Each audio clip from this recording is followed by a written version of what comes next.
put the pads on. We got a day off tomorrow. Put the pads on Monday, and we'll start, practicing real football. So excited about seeing that. I think we had a good first 4 days to get started. And I think we're making some progress. Obviously, we've got a long way to go, but excited about putting pads on Monday. Anything stand out to you after the first 4 practices? Yeah, I just think the competition between both sides has been good. Got a lot of effort on both sides.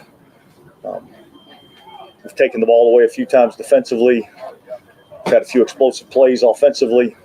So I think there's a little bit of back and forth between the two units, and I think that's what you're looking for in a good football team is, both units having their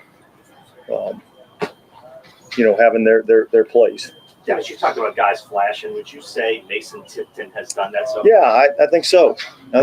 This is one of these, rookie free agents out of Yale that, I really didn't know a lot about. One of the guy we spent a lot of time talking about in the draft process.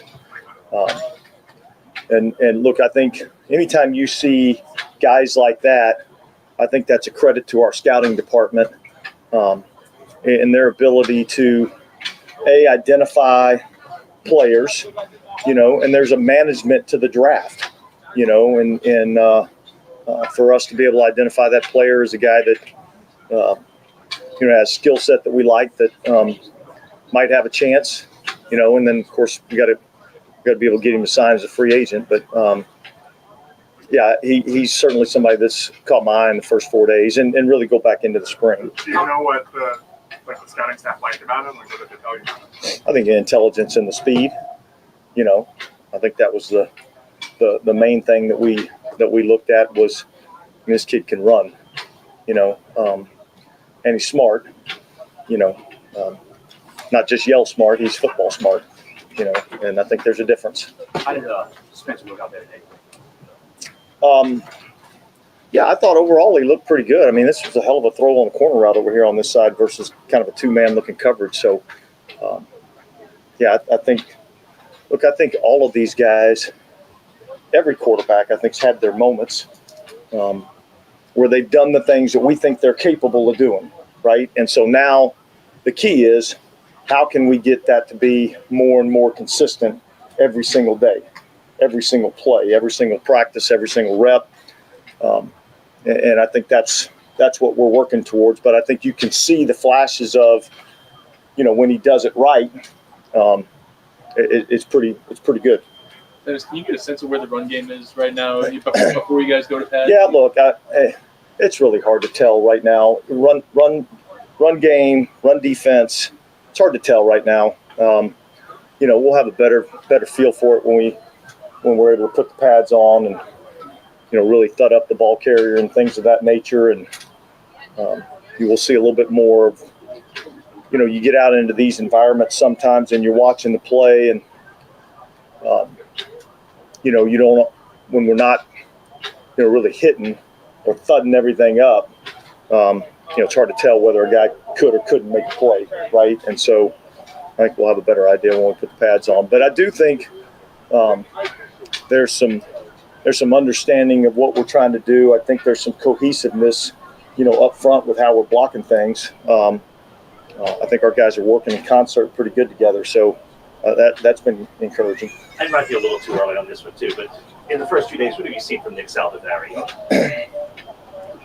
Probably the same thing that, I was talking about with, a lot of these guys, in particular the young guys. I mean, I've seen some really good things from him, some athletic movement skills from him that I think have been good. And then I've seen a lot of things that he's got to, work to improve on. And so, but again, look, he's making progress. Now the key is we got to make some pretty fast progress, and so that's what I'm looking for out of him is accelerate the process a little bit. We didn't see Brian Brzee out there today. He's dealing with a foot injury. You guys where's Lattimore at? Is he expected to miss a lot of time? I'm not going to get into time frames with him or or anybody really in terms of time frames of when guys will, be back. He's dealing with a hip flexor injury. What have you guys liked about Will Harris? It seems like he's getting a good look out. Yeah, look, size, athleticism, speed. He's a rangy safety, and he comes to work every day. He's a grinder, so all those things are good. I think he's another one that the more he gets accustomed to what we're doing defensively and the way we're asking our guys to operate back there, I think he'll get even more and more comfortable at the position. And I think he's a guy that, potentially there could be multiple roles for him. So, but, that I think is going to really be determined, over the course of the next, month or 6 weeks, whatever the case may be. With there being so much, newness in the offensive line, how much does Erik McCoy's job increase his awareness around it? Well, obviously that's a huge factor. Look, the center position in general is the communicator on the offensive line. He's the guy that's, making sure, we understand, where we're working, and being able to get it adjusted when the picture changes.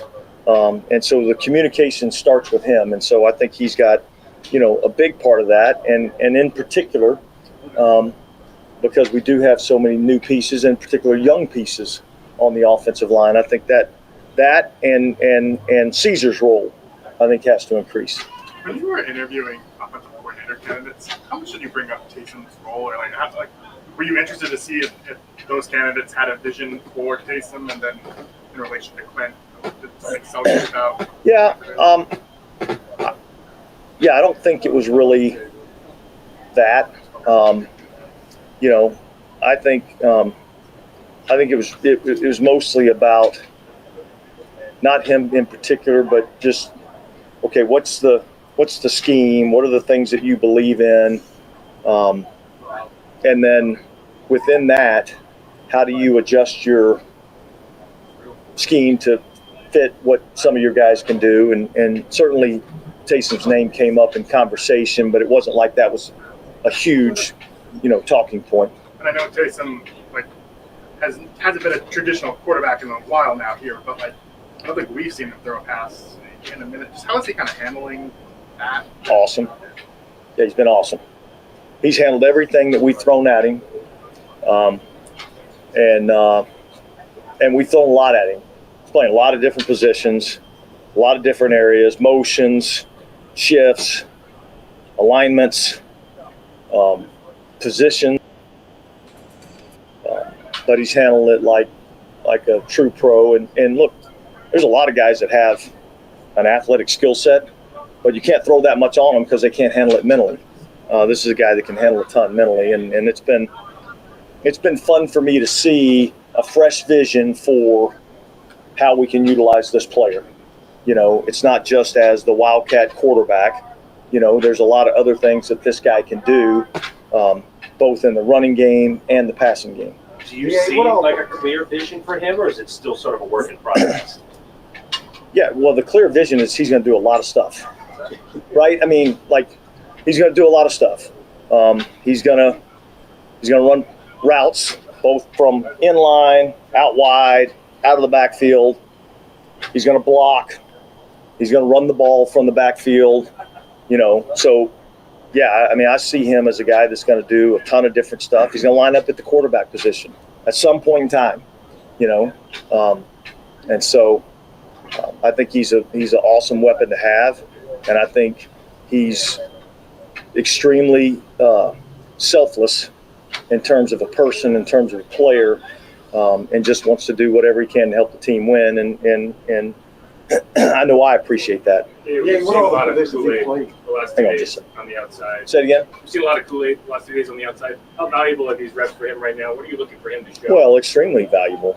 I mean, he's a rookie that missed all the spring. So he's 1,000 reps behind.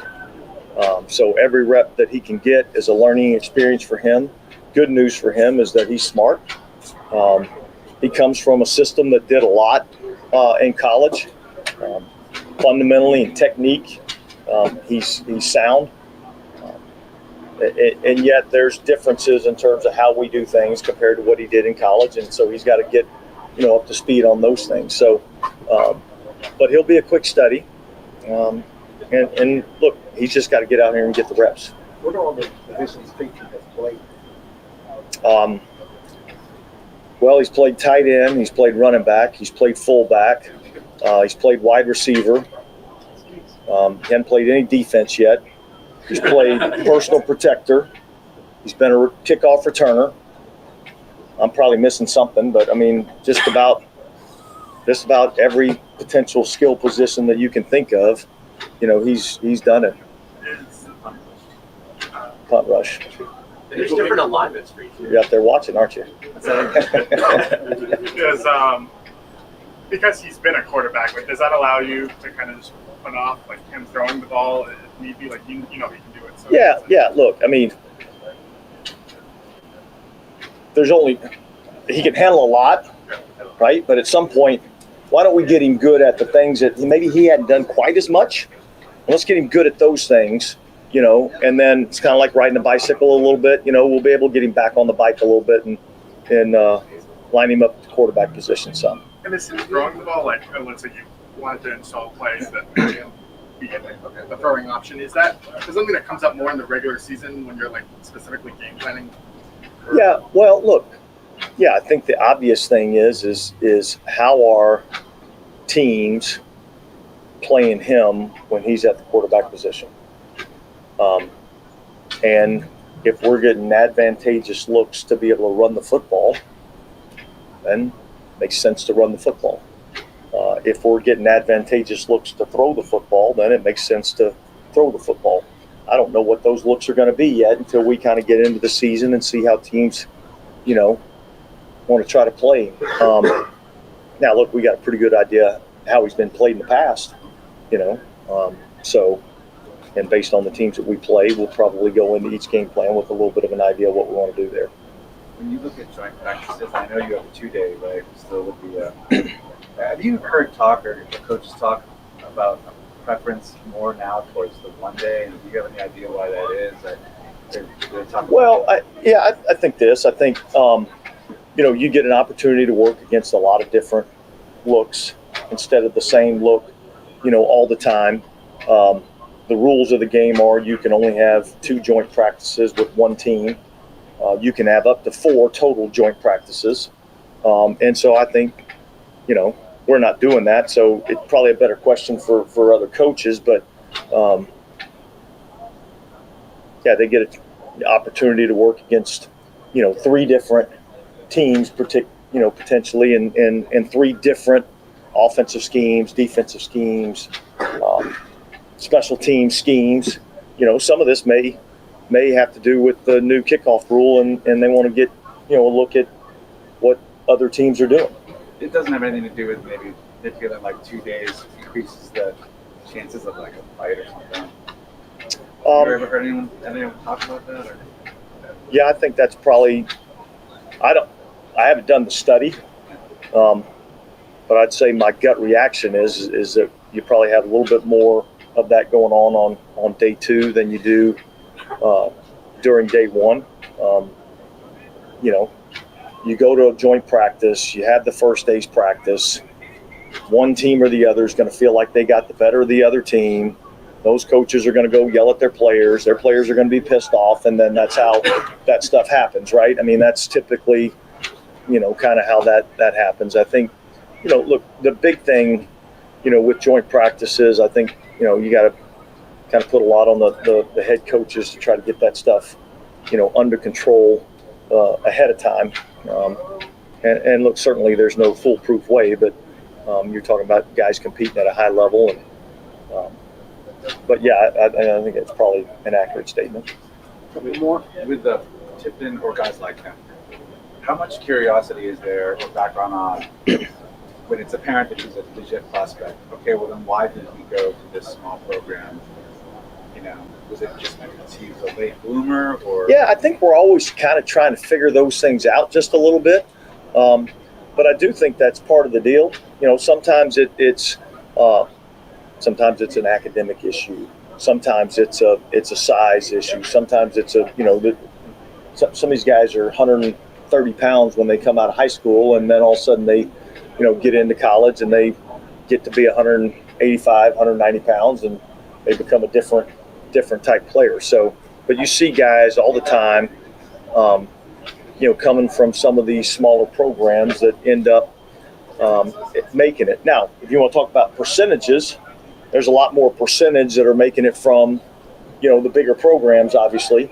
But there's football players in a lot of different places, and you just have to, go try to find them. And look, I think our scouting staff has done as good as anybody going and finding those guys. So Tipton probably wasn't an academic issue unless it was the good kind where he just really wanted to go to Ivy League. Sometimes you're too smart to play football, but I don't know if he's in that category.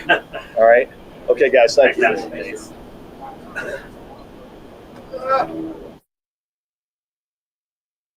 All right. Shout out to the fam. Appreciate y'all being in this episode of the stream. Big ups to the fam.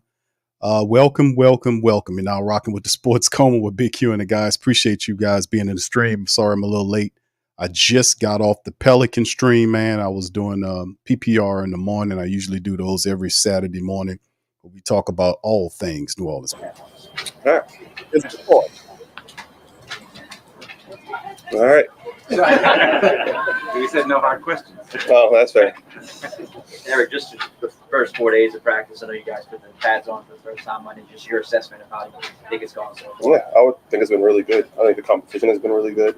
I think we've had some big plays. Defense had some turnovers. We've had some good runs. We've had some other stuff. I feel like it's been a good competition so far. It's been enjoyable. Is it hard to evaluate you guys as a whole? No.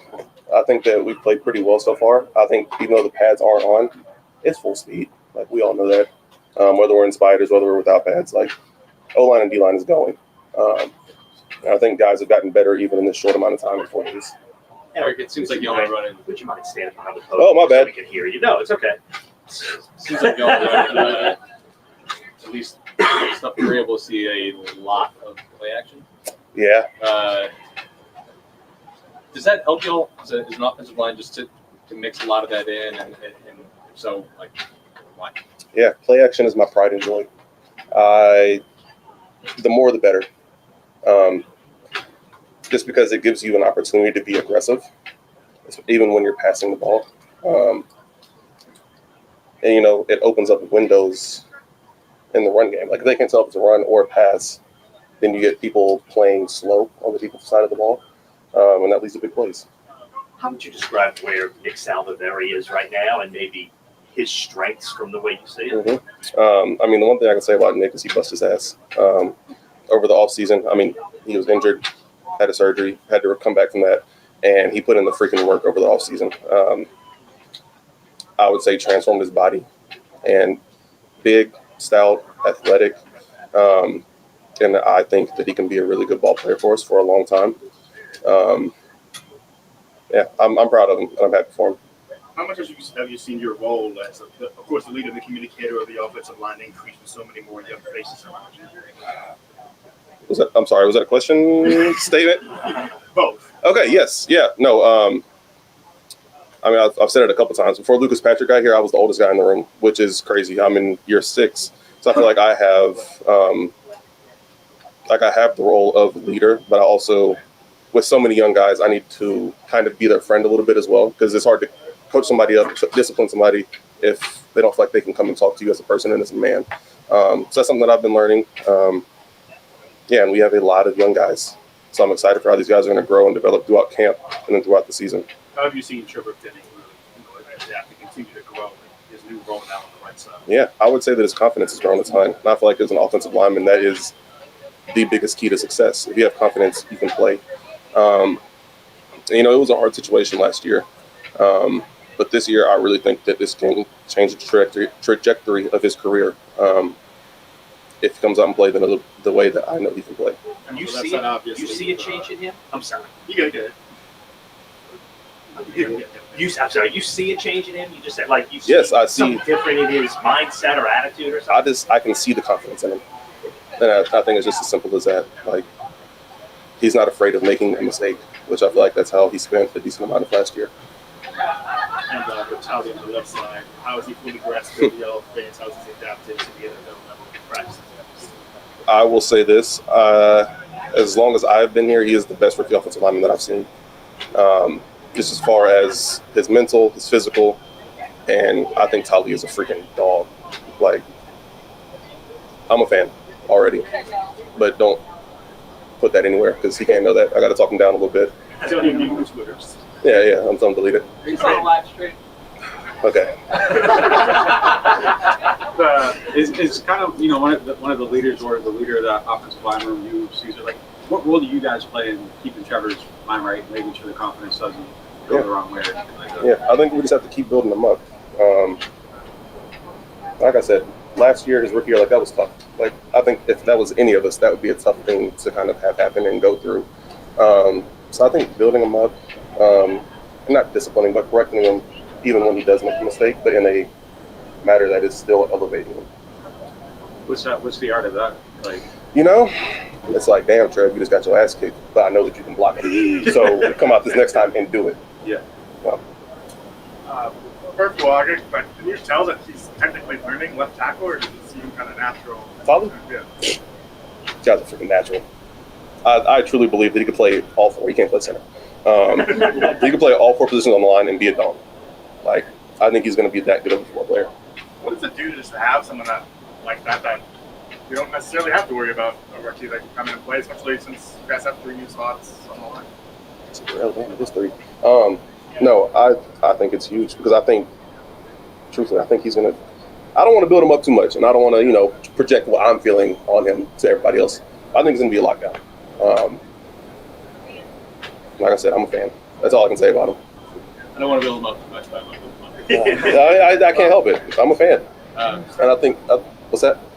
Yeah, he's way better than I was as a rookie. but I'm saying, like, you know what it takes to start as something like you've done it before. It's not like crazy, right? Like, some guys can do it. Some guys can do it. It's hard. I think it's hard to not start as a rookie, but excel as a rookie. I think there's a difference between just being a guy out there and being a guy out there. I think he's going to be a guy out there. Eric, anytime we talk about the new offensive system, there's always sort of the elements of the game. We talk about play action, motion, things like that. But one thing that always comes up with players is the word fun, if they're actually having fun in the system. Can you express a little bit about how important that is and how that actually does play a role? Yeah. I don't really know how to expound upon that much, but just saying that it is fun. The ability to compete, the ability to know that the big play is coming. And just knowing that each coach out there is instilling so much confidence in you to go out there and execute is fun. And how important is, it feels like fun is such a thing that we never talk about in football being like a part of it. How important is it for fun to be a part of it? Yeah. I feel like when football is fun, it's easy. When it feels like a business, it's hard. And like, there's going to be hard days. Like, that's just the reality of the game. But when you're having fun playing, like truly having fun playing, it makes it so much easier. And I think that you can sense that with the entire offense out there. I know the wideouts got to block a little bit more. Have many of them Yes, come they to you? do. Yes, they do, and I love it. I love it. Do they come to you for any tips? They haven't come to me for any tips because I don't really be out there blocking those little skinny people. But they do have to block more, and I love it. I truly do. It's an emphasis in every meeting. What did you notice with Jordan Mims? Young Mims. Mimsy. I'm a Mims fan. I feel like he's a guy that not a lot of people know about. Just because we picked him up last year. I don't remember. It might have been week 2, week 3. But even throughout all of last year and seeing him on the P squad and seeing him go against our defense, I was like, this kid can go. And I think throughout this camp, it's just, you can just see that even more. Like, he can go. What stands out to you about John Benton's approach? JB, same word used earlier, fun. Yes, he corrects us. Yes, he ensures that we are doing everything correctly and we are executing, but he's fun. Like, the meetings are fun, practice is fun, and he instills so much confidence in each and every one of us to go out there and ball. And that's I appreciate that. Good. Thanks, guys. Thanks, Eric. Thanks, Eric. Yep. All right, shout out to McCoy, man.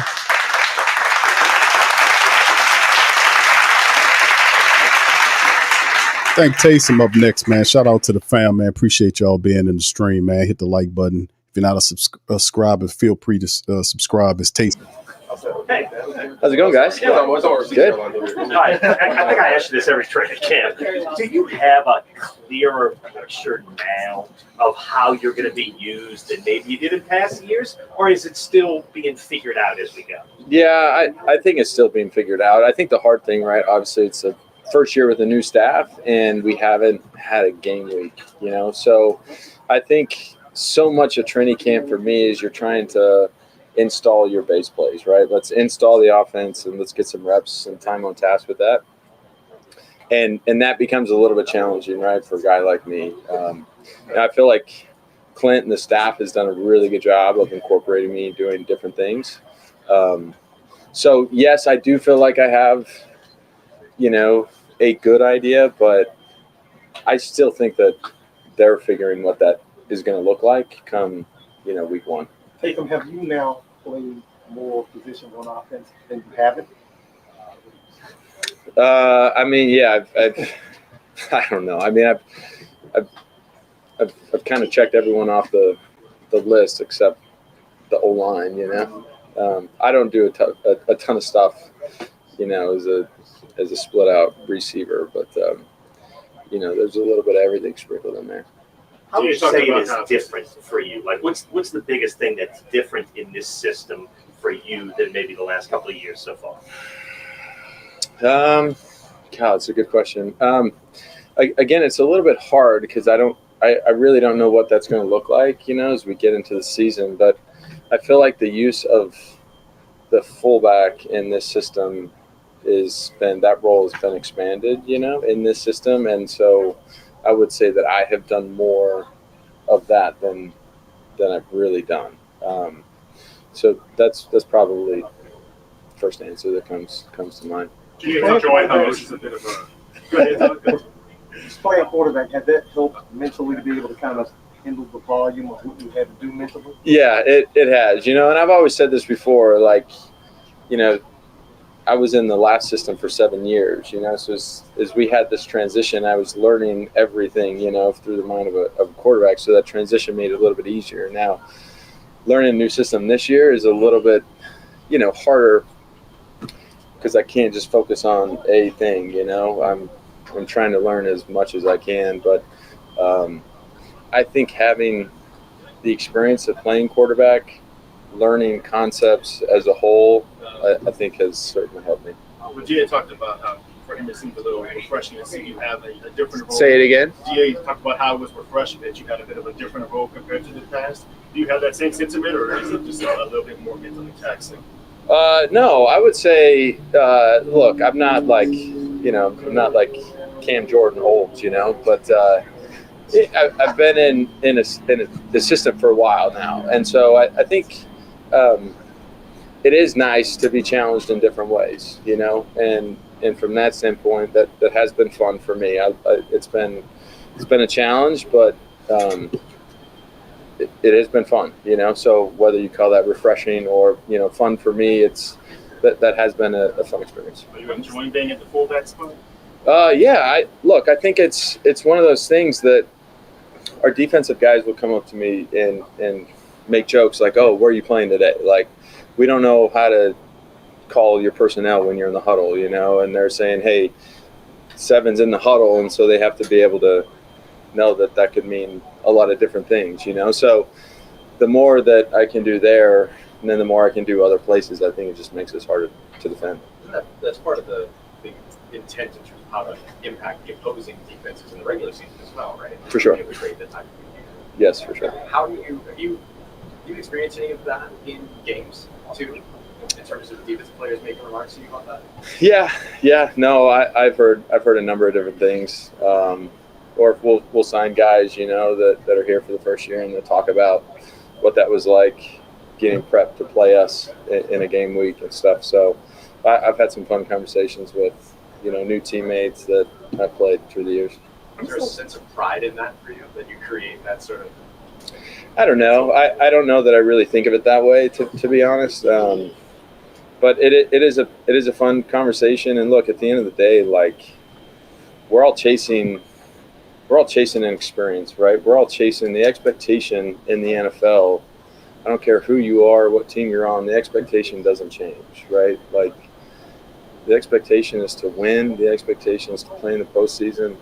And we've talked about this in the past here, that when you're on a team that wins and you go and have this postseason run, you become part of NFL history, and at the end of the day, that's all that matters, right? That's all we're chasing. When's the last time you threw a pass? Has thrown a pass? You're talking like in a practice in a team Or just setting, like, or what? I mean, like I don't know if you're working out over the summer, like do you still throw? Yeah, I throw balls. I throw a ball. I'll throw a ball every day at some point, just to make sure I still can. Has that been weird for you not to throw as maybe frequently as I know you've been doing this a couple years now? No, it hasn't. I think it's one of those things that I still feel really comfortable and confident doing that. And it's trying to spend time on things that I, haven't had a ton of time on task doing. And so I try to do my best at getting exposure to all those things. So that is something that I'll never let, slip.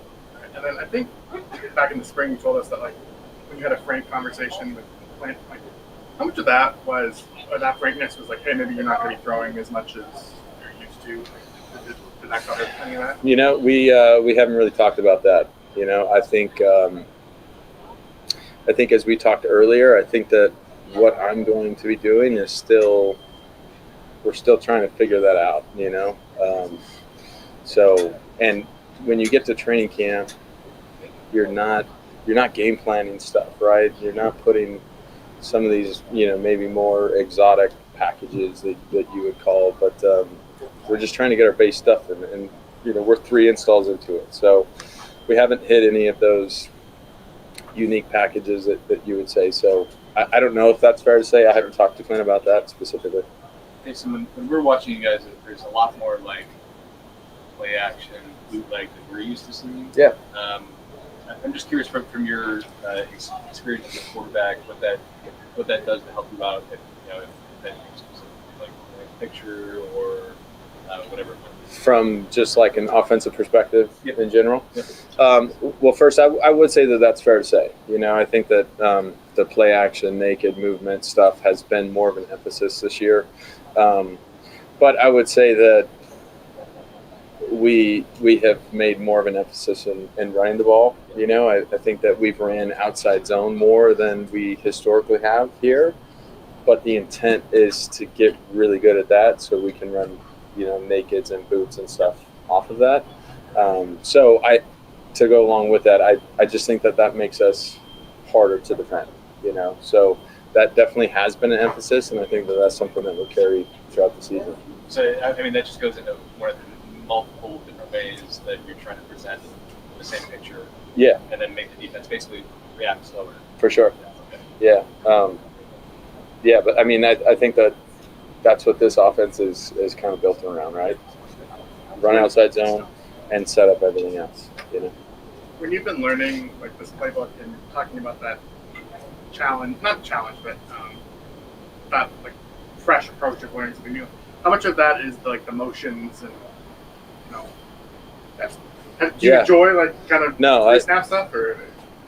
Yeah, I mean, look, I think that that's probably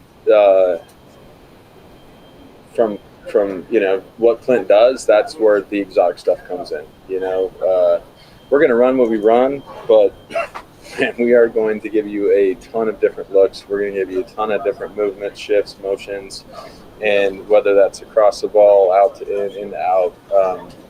So I think that that's what makes this offense harder to stop, but it does add more stress onto us as players, So we're getting a lot of reps in doing this stuff, and I think it is challenging guys, but I think so far, like everyone has done a really nice job of running it. Okay, so as you've gotten later in your career, has there been times where you've had to kind of step back and say, like, think about more how much contact you take and whether it's necessary? Like, are there points that you have to kind of fight against your own nature to kind of run like a snowplow, or get out of bounds in terms of, hey, I want to be available all season long? How do you kind of measure that? Yeah, I think there's a couple things. The first answer is no, I don't think about that, and I would say as soon as I start thinking that way, like it's time for me to be done. I've always played the game one way, and if I can't do that anymore, then I'm not going to do it. I think this game requires too much. My teammates are putting too much into it, that if I have to start thinking along those lines, it's not fair to them, it's not fair to me. But as far as thinking more about my career, I would be lying if I said I haven't become a little more nostalgic, as I thought back to my career, college days, to how I ended up here. So I have been a little bit more that way, just as a whole. Say a defensive snap on your career bucket list now. No, it's not on my bucket list, but look, it's always there. We kind of always joke, but there have been a few situations where a few guys went down, and all of a sudden, I had a few defensive coaches coming to me and saying, "Hey, we might need you to do this," but like the other team's going to try a Hail Mary at the end of the half. Something like that, would that be a play you could do? Yeah, I think that would count, but no, I don't think so. Those guys are so well trained to do all this stuff, but no, I don't know. But never say never. Do you remember when the Patriots took Troy Brown, the receiver, and put him in defensive back in a pinch? Yep, I remember that, and I think Gronk did that too for them, not in a pinch, but in a Hail Mary situation, right? I think they've kind of done some things that way. That's what you thought of the movie. Yeah, I think it's exciting. I think it's hard to know how that's going to affect the game, but I think it's going to add like some really exciting plays in our game. And as you think of historically what that play has been over the last few years, statistically it's really been a non-factor. It really hasn't been a play. So I think it's an exciting thing. I'm excited to see how that plays out, but I think it's going to add a lot of fun and a lot of excitement to the game, to fans, to us as teammates. Like it'll be fun. Maybe left tackle, guard, which one would you do something on? None of those. Thanks, guys. All right, guys. Thanks. All right, Taysom Hill.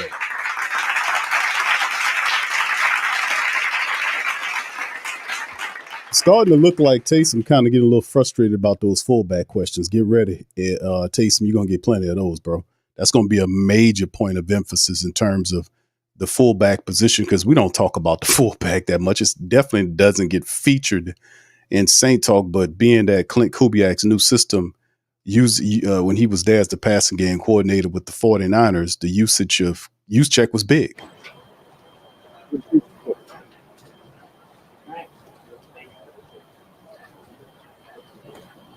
And JT, what you got to tell us about your SB's experience? How did it come back? It's the experience. It was pretty great. Met a lot of guys out there, a lot of opportunities out there. Just rubbing elbows and creating opportunities for the future. It was a great experience. What kind of opportunities for the future?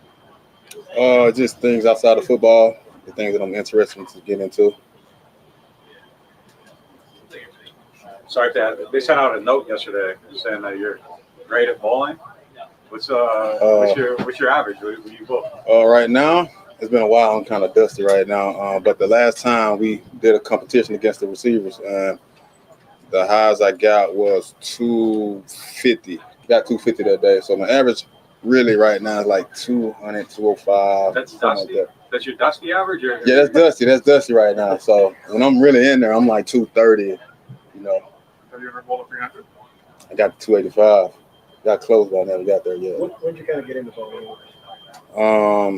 Got into bowling rookie year. Well, we really started in college, going out to team bonding event. You know, I was going out there with my teammates. Wasn't coming in first, so I decided to get better at it. So we did it as a team when I was a rookie here, and decided to up my game, get my own bowling ball. Started with 1, now I'm at 5. No bowling out in Clarksville. No bowling out now. No. JT, what do you think about how Kool-Aid's really been progressing so far? Kool-Aid's been progressing very well as a rook, coming in and showing his abilities and his skills to be able to come out and compete. I'm excited to see him to continue to progress and become the player that we was expecting for him to be. A lot of people talk about him and they say how smart he is. How much do you think his intellect is really shortening his learning curve? That's very impressive for Rick to come in and do that. He's been showing how smart he is, coming out and anticipating plays and going out and doing his job at a high level. JT, what are your thoughts about I may have asked you this before, but you got to do a little bit more than the new kickoff rules and how it affects what you do best. Let me ask you this. How you think? What you think about it? I'm still trying to figure it out. Trying to figure out. I'm excited. The coach is excited. The players are excited. The fans are excited. I feel like it's going to be a lot of opportunities for plays to be made. And starting off is going to be very interesting and exciting for everybody. So we get some action on the first play. And I feel like that's what everybody's looking forward to.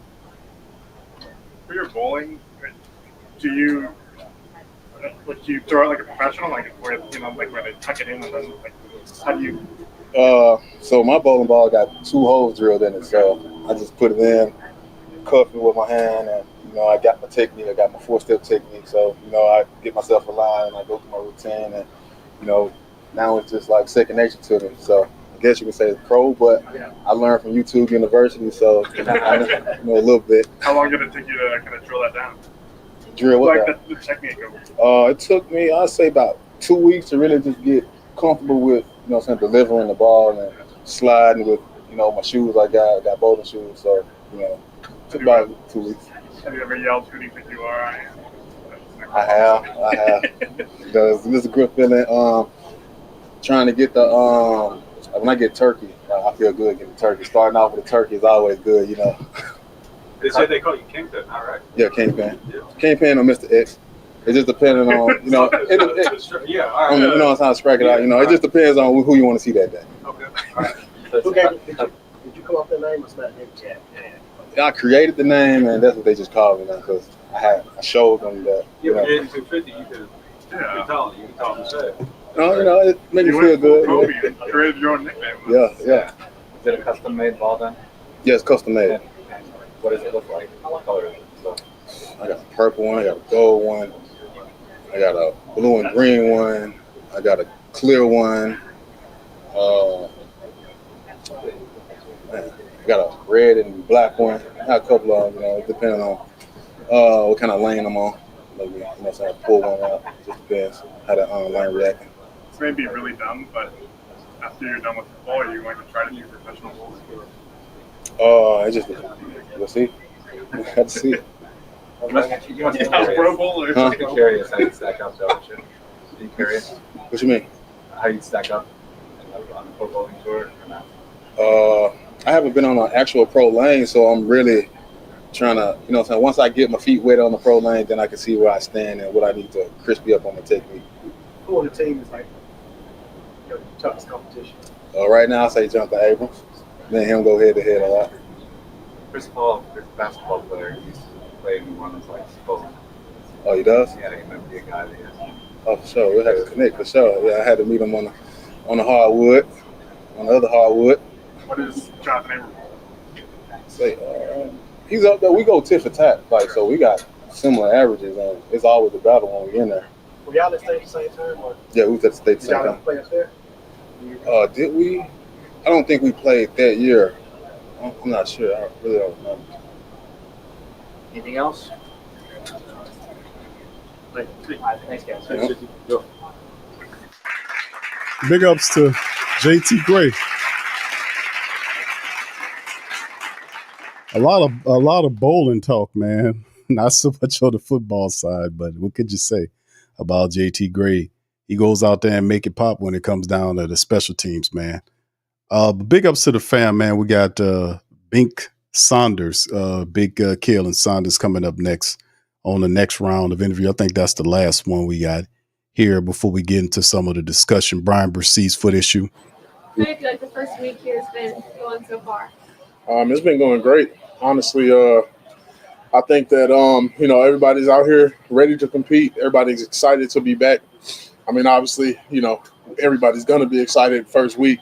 But we've been carrying that energy from the first day on and all the way into the off day. I think we're excited to get back after the off day, get in the pads, getting some real football. So I think it's been going really well. How much does putting the pads on help you in your position? Oh, yeah. I mean, you can't play defensive line without, pads and a helmet. So it's a lot of our moves and a lot of things we work is off of having pads, something to grip. So I think that'll help us kind of get in that feel of real football again before we start getting ready to go play our first preseason game. And, I think that, it's pivotal, obviously, to have those pads on and just, get into the flow of things. How much do you enjoy the one-on-one drill, D-line, O-line? You got McCoy. I know sometimes he'll get you, but how good that last rep. I mean, you just lifted McCoy right out of the way, went right to the quarterback. I've been going against E for a long time, man. We've had some good battles. I think we came out in the Senior Bowl together, so I've known him before my NFL career. But man, I love working against him because he likes to change up his sets, which forces me to change up my rush. And that was just I got the best of him, but like you said, he's got the best of me plenty of times. And it's just a work in progress. We got to keep stacking and keep building off of each other. But yeah, it definitely feels good to get a clean win every time. No matter who it's against, you coming through clean. And you can envision the sack, but honestly, that's the I wouldn't say the easiest part, but after you get past them, you still got to get the quarterback. So, obviously, you got to keep working and finish the rep. Khalen, when we're watching this offense, and today we saw like a ton of PA boot. Yeah. Just from your perspective, is a defensive tackle who's like, looking to stop the run. Like, what's the challenge of going up against an offensive run like that? Yeah, I hate it. Honestly, I mean, they get you running, but that's just good that I hate it because I'm not going against it. The other 31 teams is, but yeah, no, I think that that play action and stuff like that, and just getting the point of the launch point moving, and then also getting the quarterback off the spot a little bit as far as just not having them kind of be a sitting duck back there. And then on top of that, we got one of the greatest O-lines to do that. We got real athletes on our O-line. We got guys who can run really fast, laterally and stuff like that. So it plays to our strengths really well. I think that that's going to be on display this year as far as just playing to our strengths a little better on both sides of the ball, honestly. And, I think that that moving and, having the defense have to guess like, oh, okay, is this actually a run or is he going to stick it out there and then put it in his pocket and, turn and throw it somewhere. So it forces us to play honest. It forces us to, actually lock into our keys and then, just execute. And Taysom was kind of referencing this, it's like wide zone, boom. Yeah. And so you have to really sell the. Yes. Okay. Yes, you gotta. Yeah, definitely. I think that's gonna be a big part of our offense is definitely, setting up our boots and stuff like that. And but like you said, you got to keep it honest because we do have Alvin Kamara. So that one time you got that 3-tech or nose. Oh, I think it's a boot. I'm gonna play backside. Now you reached, and now Alvin Kamara is running to the end zone. So got to keep it honest. And like I said, I think it's gonna play to our strength this year. Khalen, you talked about how you have the athletes on the offensive line. Obviously, more of an interior guy. What have you seen out of Taliesin so far? Oh yeah, he's gonna be a great addition for us. He's very stout. I mean, getting to go against Carl every day, that's going to do nothing but make you better. Carl is one of the better ends in this league. So I think that he's going to be a really good asset for us. Has great feet, obviously, can move, can dance, kind of a dancing bear type of guy, can absorb all of the power, but he has power also to give and generate power. So, I think he's going to be a great addition, and then having him, working in with the guys who have already been in there.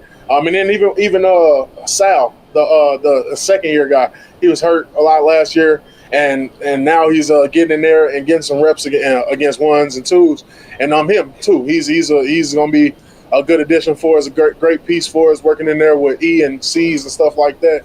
So, but yeah, I think Tally though he's going to be a dog for us for sure. Colin, did you run track in high school? The drill right after stretch when y'all laid the 4 balls out, you were absolutely flying. Man, and, listen, smoked out some of those other guys to the ball. You know, it's deceptive speed, man. I like to say. You know what I'm saying? I don't like to pull it out all the time, but got to sometimes. Like last year against the Bears, you know what I'm saying? I had to run down a 4-3 real quick and light work. You know what I'm saying?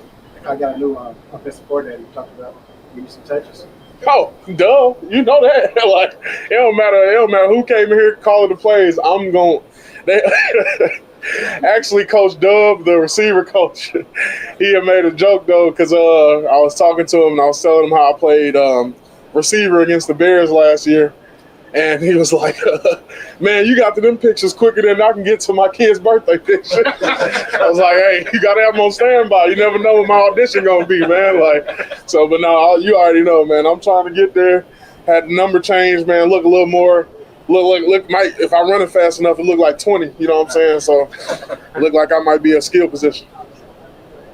You ever been involved in or just been at a joint practice where there was a scuffle? And actually, my first year of joint practices was last year. Before I came to the Saints, I was with the Chiefs, and we did not do any joint practices. So that was my last year was my first one with the Chargers, right? And I don't think it was a scuffle last year. But yeah, that was my first ever joint practice, so I don't got too much experience in joint practices anyway. Anything else? Good. Thank you, baby. All right, thank y'all. Appreciate it. Thank you. Do you have a minute? Right here.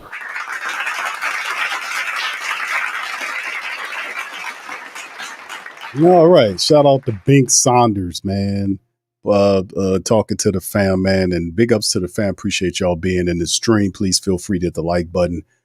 We up in this thing, man. Saints camp day 4. Of course, a few things to kind of go over with in camp day 4. We talk about obviously the fact that they had some injuries that occurred. To talk about Brian Bresee has a foot issue, is reported by Dennis Allen. He talked about it with Bresee. He wasn't at team drills today after that. Marshawn Lattimore, update on that. Dennis Allen doesn't have really much to say about that hip flexor, but just to drop a little game on y'all about hip flexors, it takes, and let me kind of share this. Perhaps I could share my screen momentarily with you guys. Again, just some information right here about the hip flexors you can see right here. I asked, the question, how long does it take a player to rehab from a hip flexor injury?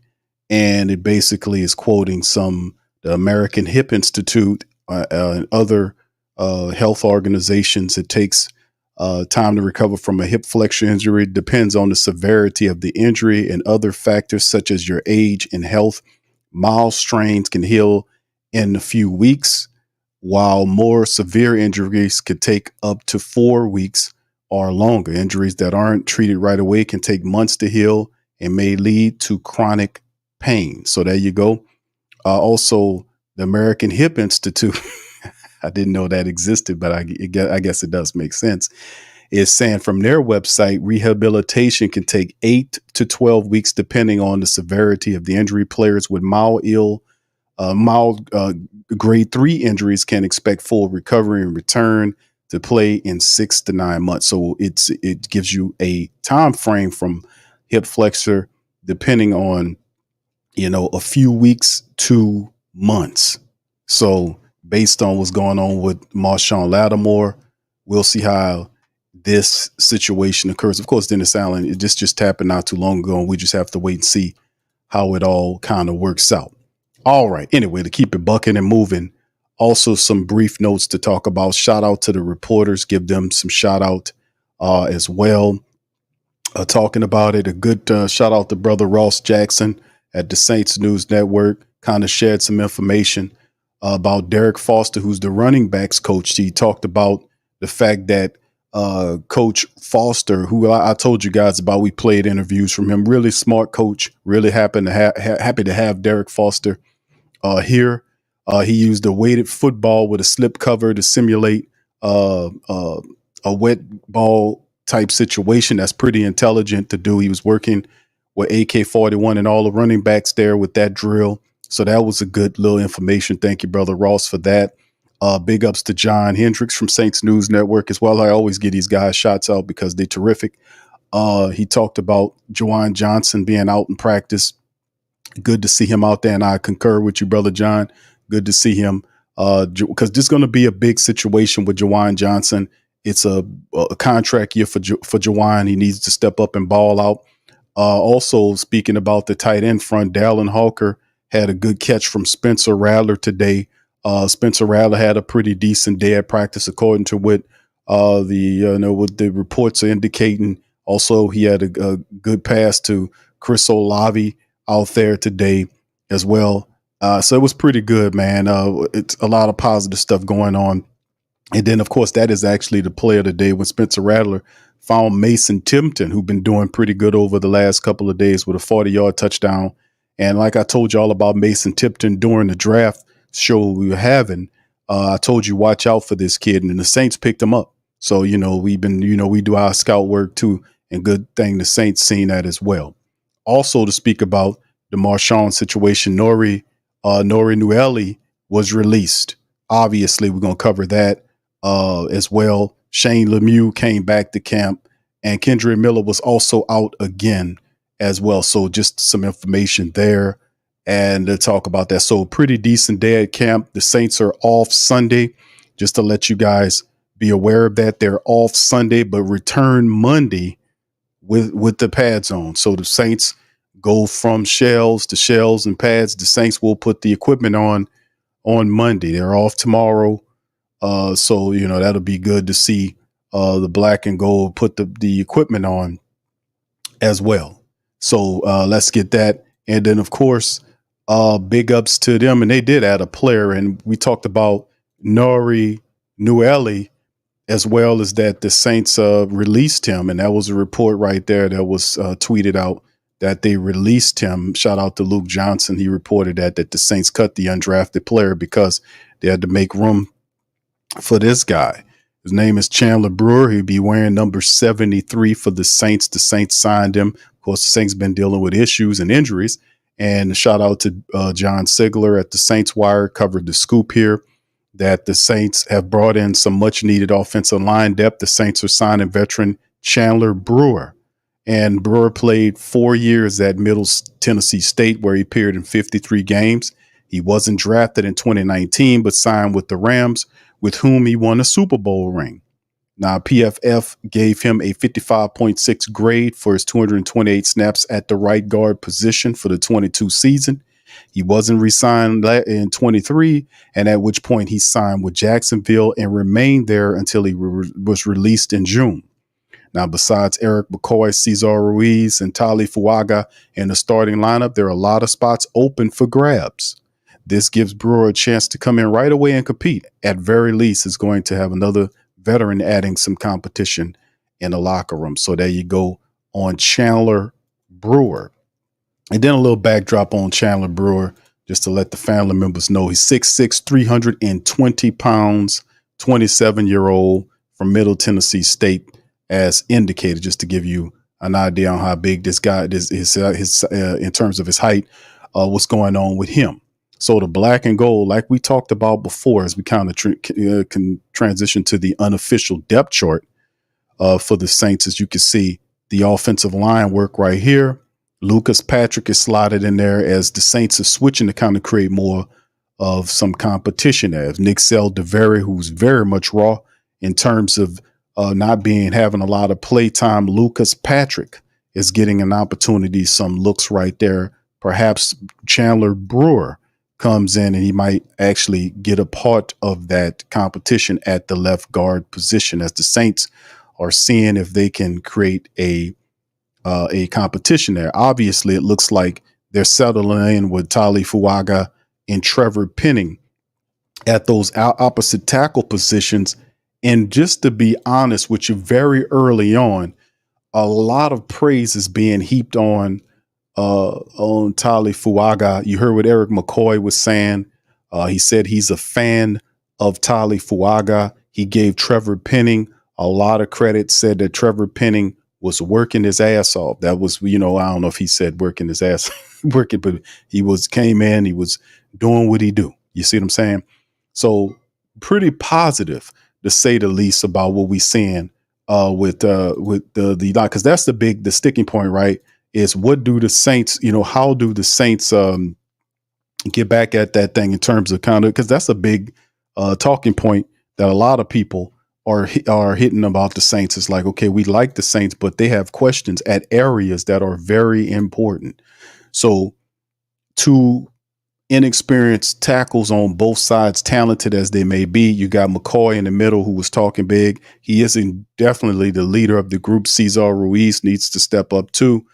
And then, of course, you have the left guard position, Lucas Patrick, mostly as a backup, given an opportunity to compete against Nick Seldevera. And I think Chandler Brewer comes in and attempts to kind of get a part of that little battle early on, man. To be honest with you, it could be interesting to see how this indeed turns out, man. It's going to be fun watching this happen. All right. Anyway, man, let's kind of transition to something else here, man. And let's give a shout out right here to Canal Street Chronicles. Much love to those guys, always putting in the great work. Saints linebacker Demario Davis secures a spot in the top 50 of the NFL's top 100 list. The star linebacker clinches a spot in NFL's top 100 for the fourth consecutive year. Saints linebacker Demario Davis earned the 44th spot of the NFL's top 100 players list for 2024. This is the fourth consecutive appearance on the list for Demario, and there aren't many players that are more deserving. So Demario put in the work a lot of the years, and it's finally good to see Demario Davis finally get some accolades from the NFL, and other, it just period, man. That hard work got to be showing. People got to give him his comeuppance, his roses. You see, since joining the Saints as a free agent back in 2018, Demario has totaled first team All-Pro selection, 4 consecutive All-Pro selection, 4 second team All-Pro selections, and 2 Pro Bowls. Demario has also won the Bart Starr Award in 21 due to his character and leadership.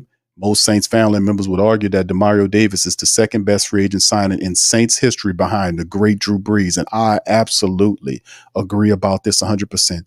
And then imagine that the Saints had both those guys right around the same time juncture is insane to me. But Demario, and that just the impact of what Demario Davis was in being that, a black and gold man like myself, knowing the history of the team and all the stuff that comes with it. There were musical freaking chairs before Demario Davis stepped in at the middle linebacker position. It was musical chairs at the linebacker position. It really was. Guys couldn't solidify it. You had Curtis Lofton that came over from the Atlanta Falcons. And we talked about, we don't really get too much help from guys that come from over there. Over here, it's usually in reverse, like guys go over there and help them. But I say probably the best acquisition that came from Atlanta to New Orleans was Curtis Lofton. And he did decently. He wasn't bad, but he wasn't all that either. He was a decent selection there. But you had guys like James Laurinaitis, who couldn't stay healthy. There was other people. The Saints tried to answer the toll. Alex Anzalone played all right, but he was off and on. He was hurt. But when they got Demario Davis, man, Demario Davis was perfect. He is the Iron Man. He don't miss many games. If anything, as he continues to get older, he still is very effective, even though I obviously recognize a difference in the lateral speed of Demario Davis, as that is something that is going away. That's why it's very imperative that the Saints utilize Willie Gay's ability next to him to get that speed component. But Demario Davis is definitely the second best acquisition to the team besides the great Drew Brees. So anyway, so shout out to Canal Street Chronicles for giving, putting the spotlight on Demario Davis, because he deserves it, man. He really does. All right. Anyway, to keep it moving, man, this is some somber news I want to pass on, man, to the family members about a favorite. And this is a guy that I've been watching for years. He's a local legend in New Orleans. That New Orleans sports icon Ed Daniels is hospitalized in California. So prayers up to the great Ed Daniels, man. The great Ed Daniels, the longtime sports director at WGNO TV and a New Orleans native, suffered a heart attack in Southern California and is hospitalized. Ed Daniels, who's 67, in the area to cover New Orleans training camp. He's been the director since 1992, the longest running sports director in the city, and is a two-time Louisiana Sportscaster of the Year. 1975 graduate of Rummel, 79 graduate of Loyola. Daniels was given a Lifetime Achievement Award by the Press Club of New Orleans back in 2014. He's currently hospitalized. They say he's on the ventilator. And I've heard a report that said that his heart stopped. So prayers, fam. Prayers up to the great Ed Daniels. If a lot of people from the New Orleans area know who Ed Daniels is, and Ed Daniels was early on a guy that would always tell it like it is, and he's a solid dude. So prayers up to the great Ed Daniels, man, and his family, man. Our prayers go with you guys for Ed to be all right. Shout out to Ed Daniels, man. So, all right. Anyway, fam, that's kind of somber, man, there, but got much love for Ed Daniels, man. But let's cross over here. The Saints training camp mic'd up with Alontae Taylor. I wanted to play this little piece right here. The Saints had mic'd up Alontae Taylor during the DB drills and all this. And this is, of course, when before Marshawn Lattimore had suffered that hip flexor, but they had shared this bit of video, and I wanted to share with you guys. Put one in the chat if you can hear it. Here we go. 4-3. 4-3, dog. Come on, man. You ain't running past me. Mic'd up today, y'all. Get out some good content, man. Socialize with the guys. Let's get it, young. They be playing all this little music. We need to be listening to, like Alicia Keys, Anthony Hamilton, Fantasia for sure. What do you say? I thought y'all said, we don't need no music. This is when you start flying around the thing. While the shawty look at you. When you skating, yeah. You turn around, start skating backwards, and you be bopping though. Hey, that used to be the spot every Friday, Saturday. Gotta make sure we get that good straight. We competing today. We got them releasing with the receiver today. Then we're gonna do our indie, then we're gonna come together and do just releases. Cause we all good with a speed release, inside, outside, or 1-2. But when they get the you gotta like you feel me? So I think we got some of the best release, you feel me, receivers too. We got the releases, let's be legendary. Go smooth. Try to keep your head out of it a little bit.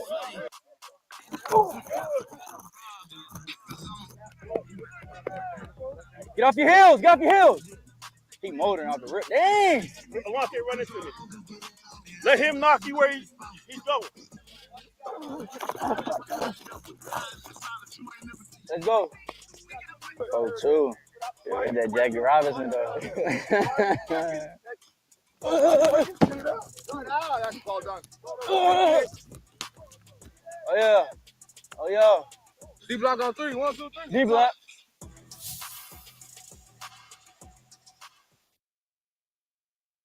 All right, shout out, fam, man. That's a little. I thought that was pretty cool. I just wanted to share that with you guys.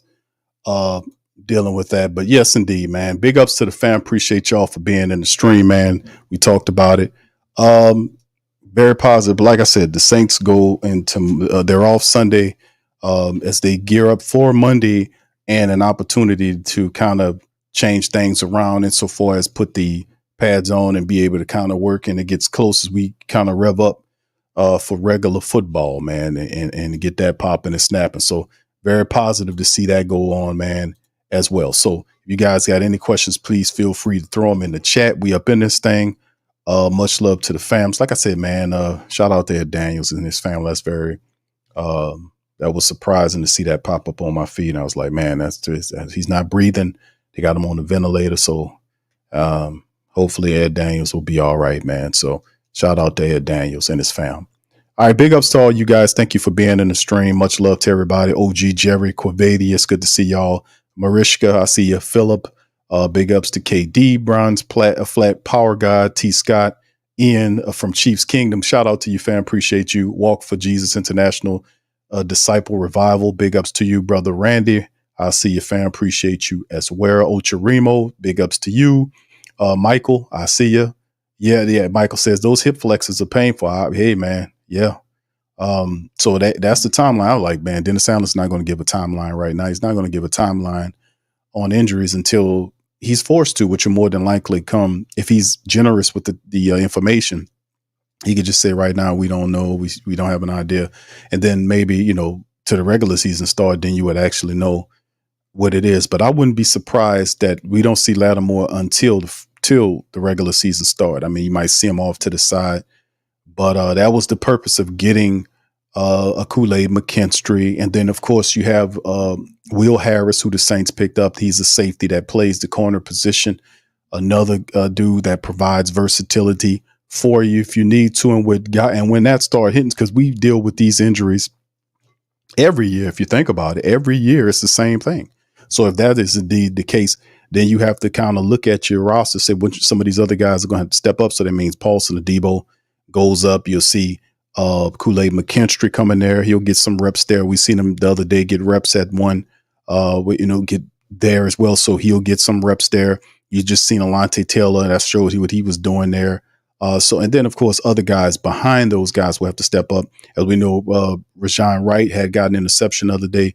Somebody else will have to kind of make a name. It's Shamar Jean Charles, Mac McClain. Like I said, Rajon Wright he had an interception. Rico Payton, some of these guys that are lesser known cornerbacks have an opportunity to kind of flash and make themselves aware, and make the coaches aware of their existence. And as far as making plays, letting them know, hey, man, we ready for a larger role here. So when injuries happen, that's usually how it goes. So, and also the Brian Bursey issue with him having a foot issue. We don't know the severity of that. Obviously, right now, I'm pretty sure that we're going to gain some information, maybe not today, perhaps Monday or Tuesday later on in the week. We'll see where Brian Bursey is in terms of his foot issue. But that's why it's imperative that you have a lot of guys there that can kind of step in and make plays, because Bursey was forecasted as being a guy that makes the step into a starting position. A lot of people think Bursey this year will make the step to be that guy. So even though he might be delayed right now, ultimately we'll see the severity of the injury as time moves forward. But Nathan Shepard, who's obviously starting, Christian Boyd, who we picked up this year in the draft, later toward the back end of the draft, will have to step forward. Kendall Vickers, who was doing pretty decently in terms of the OTAs, haven't heard much of him right now. But another player like Jack Heflin, who was on the team last year, flashed in training camp last year, did pretty decently in preseason. Could Jack Heflin use this as an opportunity? Because Jack Heflin could play. He's not a well-known player, but Jack Heflin could play. He could play. So we'll see what they can do on that. And then it's Kyler Ba, which is another dude. And then, of course, the Saints, if they needed to use, needed some more, another rotational player in the interior of the defense, they can also shift Cam Jordan in there, sparingly to use him if they want to kind of create like the old NASCAR package look where you kick Cam in there with Khalen Saunders and they go and get you. So, I mean, that's the versatility that the Saints have with Passanio, of course, being out to later on this year if he'll be back, period. So Brian Bursey's foot issues, I don't know yet because it's still early on. We'll have to see what it is. And time, like I said, time will reveal what will happen right there.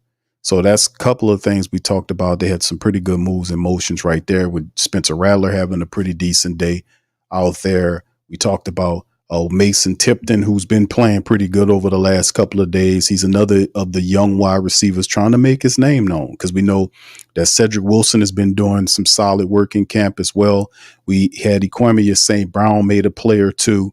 Bub Means, not hearing too much from him yet, but Mason Tipton among our young, not only undrafted players, and I ain't gonna say undrafted, but among the young players that are unproven. I mean, you have Tipton, you got Stanley Morgan Jr., Jermaine Jackson, and Kevin Austin Jr., who the Saints just added. So he is right now, out of all those guys, he's the one making the most noise. This is the kid out of Yale I've been telling y'all about, who's not only is brainy, but he also plays the position pretty well. And he could be a guy that he does have speed, and the guy is a pretty solid player, and he just have to keep doing what he's doing to impress the Saints decision makers.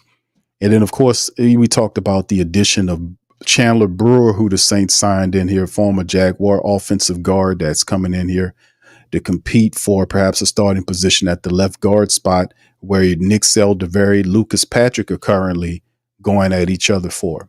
There's another third guard to the mixture there to kind of push Nick Saldiveri, who the Saints would be tickled pink if he was to seize the position, because that would then give the Saints 5 starters that they themselves picked. You have 1, 2, 3 first-round draft picks, which are Tali Fuaga, Trevor Penning, and Cesar Ruiz. You'll have a second-round selection and McCoy, and then if it's Nick Saldiveri, you'll have a 4th-round pick. So it'll be all Saints draft-picked offensive linemen that'll be starting. So I like the idea of them not just giving it to Nick Saldiveri. They're actually putting Lucas Patrick in there, who's mostly seen as a veteran backup lineman, a part-time starter. You don't look at Lucas Patrick as a full-time starting option. I can see what they're trying to do there. And then, of course, we'll see what Chandler Brewer brings here, but very all cheap options for the Saints, to be honest with you, as well. So anyway, and then, of course, I already mentioned Juwan Johnson being at camp. He's been seeing there. Dalen Hawker has really been stepping up, showing some pizzazz as well. Out of all the undrafted tight ends or the lesser known tight ends, he's obviously head and shoulders above Michael Jacobson, Jasper Horsted, or Tommy Hudson. He's head and shoulders above these guys. So, and potentially could be a guy that becomes your second tight end. And if Juwan Johnson struggles a bit with his injury, because we've been seeing Dalen Hawker at the number 1 position for a couple of days, you see. That'll be interesting. And of course, Alvin Kamara, not much shaking. AK-41 still out there making his shake, going through the drills. Jamal Williams and all those guys. Kendre Miller is still off. But you heard Erik McCoy talk about Jordan Mims. And Jordan Mims is another player. And like I was talking about the Saints running room, people said just one person said, it didn't make any sense to me, said that the Saints running room was awful. And I was like, it's not awful. Alvin Kamara is all world, especially if you use him correctly. Jamal Williams is a good complement to the speed that Alvin Kamara represents. You got like a thunder lightning type tandem where you have Alvin, who's a space back, a satellite guy that loves operating space. He'll shake you out your shoes, has all that speed. And then you got Jamal Williams, who's a north-south thumper. So you got like thunder and lightning. And they both play well, potentially play well off of each other. The fact that Jamal Williams and Alvin Kamara's personalities are almost the same, if you think about it, except Jamal Williams is more goofier than Elvin. Elvin is not really goofy. He's just a cool dude. Jamal Williams is goofy. You talk about his cats, but he's a fun-loving dude. Both of them are, and you just love those guys. They're great energy. So, Elvin's a positive cat. Jamal Williams is over the top positive and a very unique personality. And then the Saints, with Kendre being down with the hamstring, then you have Jordan Mims, who's a back, I told you all about this guy. I was like, Jordan Mims is a very talented running back. He just don't have the name. And McCoy talked about him saying, man, the guy is such and such. We know Jordan Mims can run. He can run the ball. He's got speed and he can catch the ball out the backfield. When the Saints brought Jordan Mims in here, I was ranting. I was like, man, that was a good signing by the Saints, man. They got Jordan Mims, such and such. That guy could play such and such. And then they messed around and got another really good veteran running back. Not super good, but solid backup veteran running backs that if you need them to step in for a little bit, they can play. And James Robinson is another dude. A lot of people seen Jordan Mims play before, and they've seen James Robinson play before. These are good veteran backups that can come in and help. These guys can run the ball inside, outside. They got speed. They can catch the ball out the backfield. So you see the Saints had picked up veteran backs that have experience, and they're not old veteran backs. They're still like young vets that can come in with speed component if you have issues with the running game, and they can come in and help you. And of course, the undrafted guy is Jacob Kabodi, who's actually a thumper there that has some ability as well. He's just not ready yet. And of course, like we talked about Taysom Hill, we played the Taysom Hill interview just to spotlight what Taysom was saying. He kind of, when the man asked him about the position, you could see his face that he's tired of getting these questions about, what does he think about the Saints in terms of the fullback and all that? Because really, they wasn't saying that.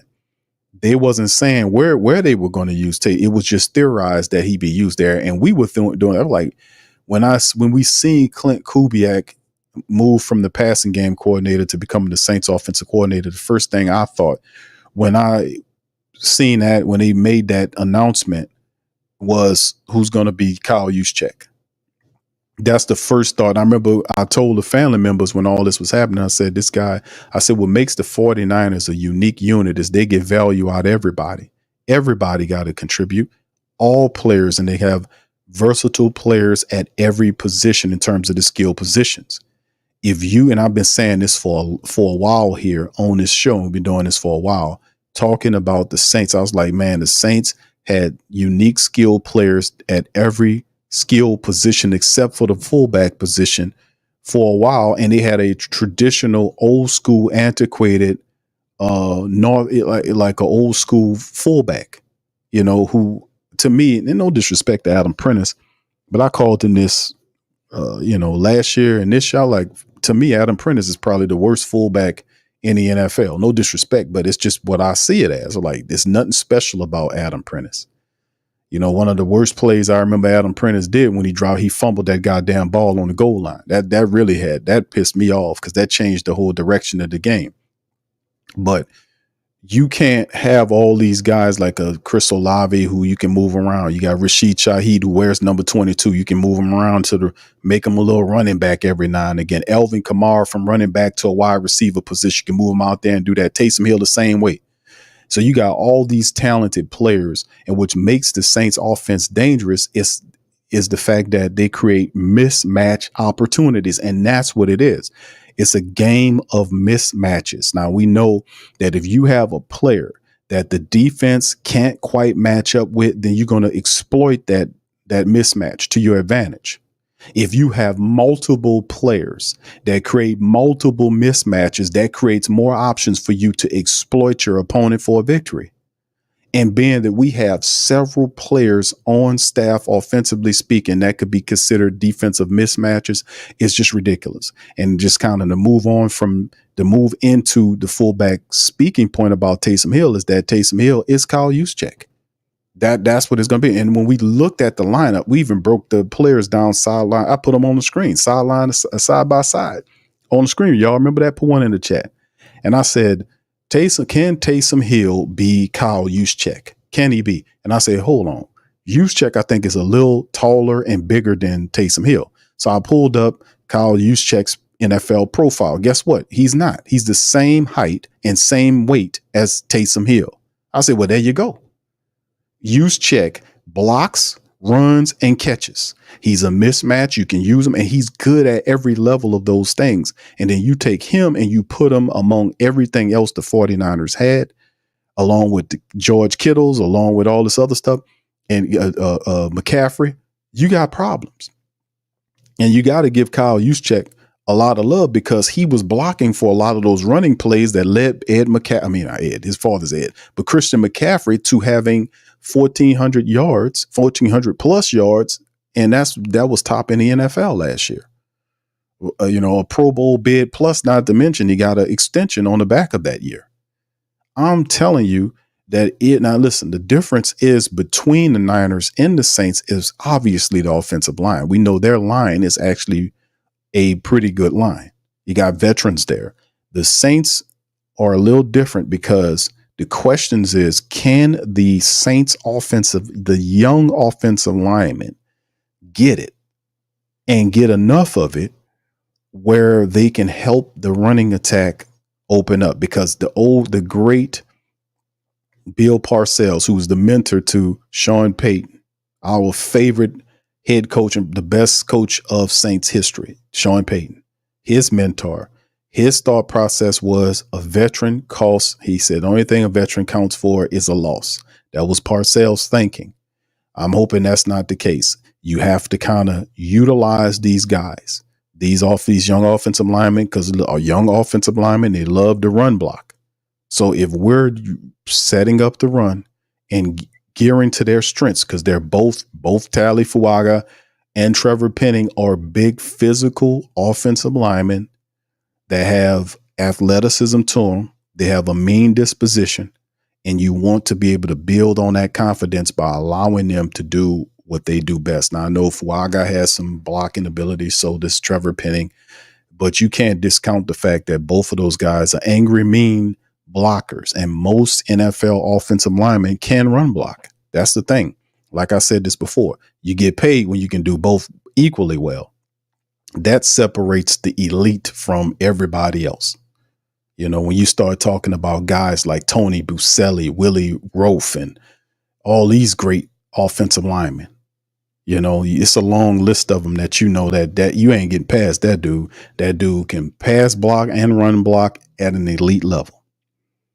So I'm not comparing either one of these guys to them. Shit, I hope we do have, you know, some good guy. I know they potentially could show what they can do, but they're going to be counted on in a major capacity this year to help the Saints set up the running play, to set up the play action, and with all this motion and with all of the movement and motion.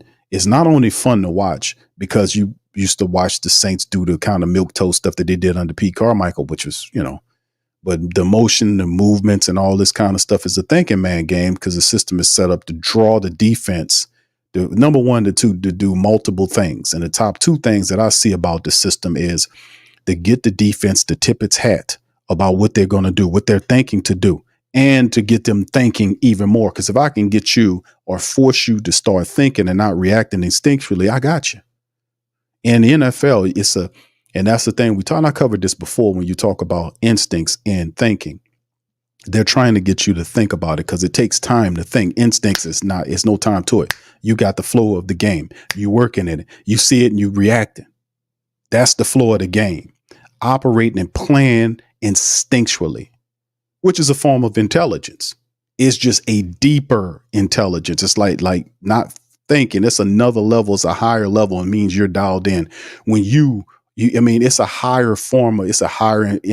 What am I saying? Let me make sure I get my words right because it's deep. But and this is the thing, that's a part of being in the zone and all of that. When you got it going on and it's working and flowing, you operating off of instincts. That's something higher than the actual thought process. It's just everything you're going and you're just hitting it at a level. You're just there. It's a higher form of thinking. So, I mean, it really is a higher form of thinking when everything's aligned and you see what they're going to do and you just know it and you just, I see it. Boom. You take off as opposed to what are they doing out there? I don't know what they're doing.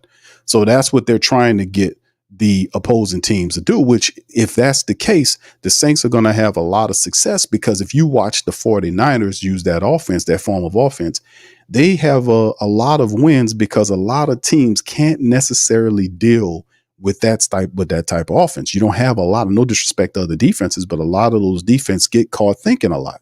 And when they're thinking a lot, we beating them on the end. Now, the only way you're losing in that scenario is that you're not taking advantages of the mismatches that you're creating.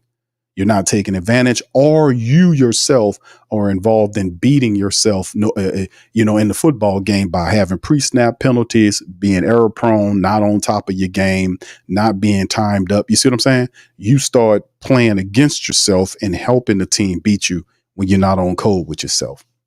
So it's a very disciplined system that operates. All of them are supposed to be basic, disciplined style systems where you operate on time. And that's the big sticking point. If you hear what Clint Kubiak and Andrew Jonoku, who's the QB's coach, is talking about. He talks about timing. Even Derek Carr said that. Timing. He's when I threw the ball out there and I was doing this, he likes to speak with his hands and his arms and just stating all, he was going out there and I threw the ball out there and, and then he turned, he went up and out, and then, I seen him and then I just turned around and I said, yeah, man, I got him now. So I just put it out there, and then Oh, bam, boom. I put it out there, put a nice tight spiral out there, made a really great catch toward the left sideline hash. He dragged, he had one foot down the right. I could see it. He had his right foot down touching it. His left foot was up in the air. And then he put his foot down, dragged it toward, got the ball in there. I was like, yeah, man, that's what I'm talking about. And then after that, we went, got steaks. I said, what kind of steak, you want, so, and then we went to the mall, and then, they said they didn't have any ice cream, So what I did was I went and just bought an ice cream machine, and then we just made ice cream in the back of my house. And then after that, I took a picture of the ice cream machine, and Elvin wasn't there. So I sent it to Elvin, sent him the picture of the ice cream machine. And then I said, beat this, and then he bought an ice cream machine, then painted it pink, then sent it back to me, and I just thought that was all cool, and then we was good, yeah, I know, damn it. Yes, I know. Shit. Good Lord. Between Derek Carr with your nose and Dennis Allen with, well, look, Dennis, can't you think of some other words to say? So, I mean, I just sit up here and I just scratch my head because I know I sit up here and just listen to everything these guys do because this is what I do, right? We the black and gold diehards. So, so it has to be something. Look, I'm even saying it, I'm doing the, And I say, Q, you're doing it again, Q.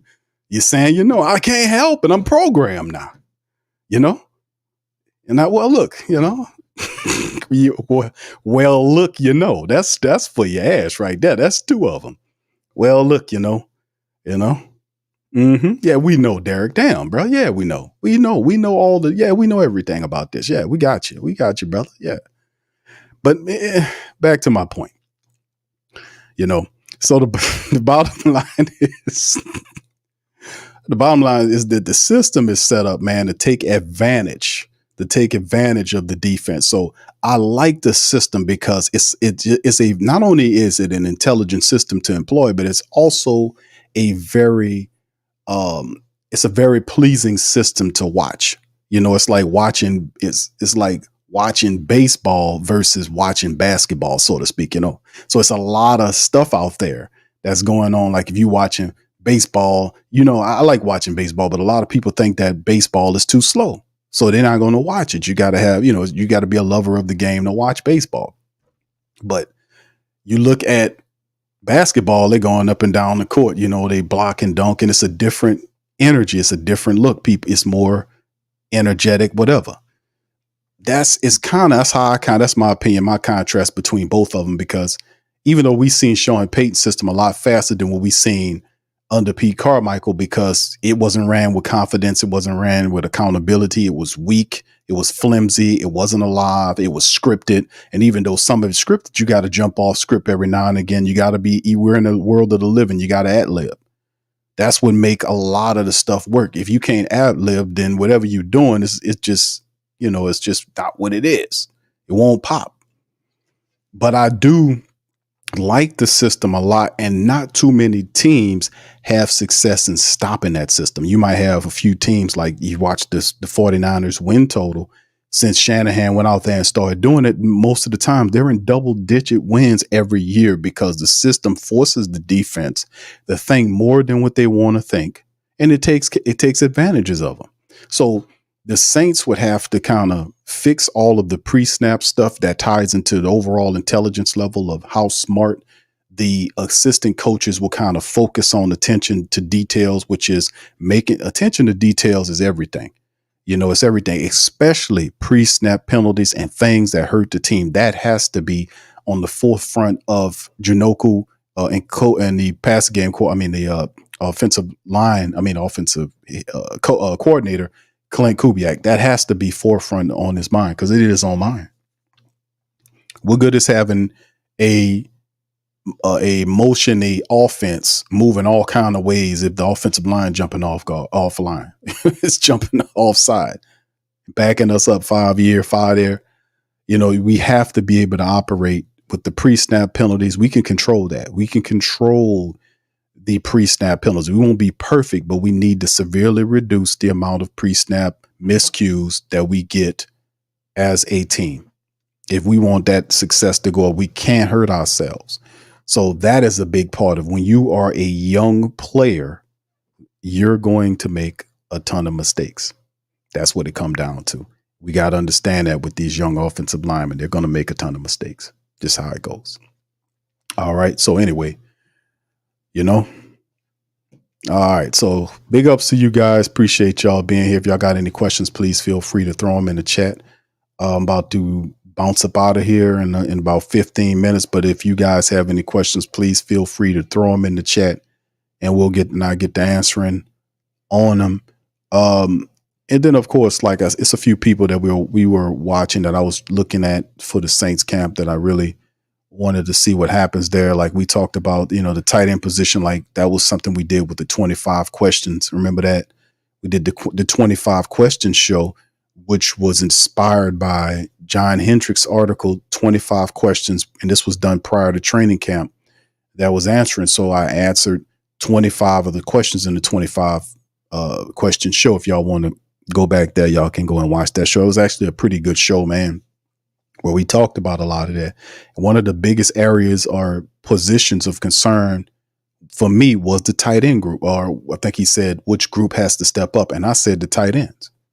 The tight end, because in Taysom Hill is going to be the fullback. So if you pulling Taysom out of there, you pulling Taysom out of the fullback, the tight end room, then you can see the Juwan Johnson coming back from an injury. Foster Monroe is, just a veteran back there. And then you have Dalen Hawker, who has been getting first team reps. He's the future of the position. He stepped up. And then after him, there is nothing but undrafted practice squad guys that are mostly blockers. They big guys, but they just blocking guys. They're just, blockers. Dalen Hawker is a dude that can catch, run, and block, and all he is inexperience. So the Saints are giving him some reps because they know that's the third guy right there and potentially could be the second guy by the middle of the year. And if Juwan Johnson don't step up and having a big year, he could be possibly challenging for the number one position next year into the future with the Saints limitations, monetarily speaking. So that's the big thing. I was looking at to see how the tight end groups look around. The wide receiver groups, we talked about them, is that a lot of unknown guys there. So we don't expect much. I know Cedric Wilson is going to be Cedric Wilson. I don't expect him to explode this year for 80 catches or whatever the case may be. But he's very much in play for the third wide receiver position. I won't discount Cedric Wilson Jr.'s abilities as a solid wide receiver. What you see right now is what you're going to get. You're not going to get anything less or more from Cedric Wilson. Some games he'll do better than others, but it's his ceiling and floor are capped, if you know what I mean.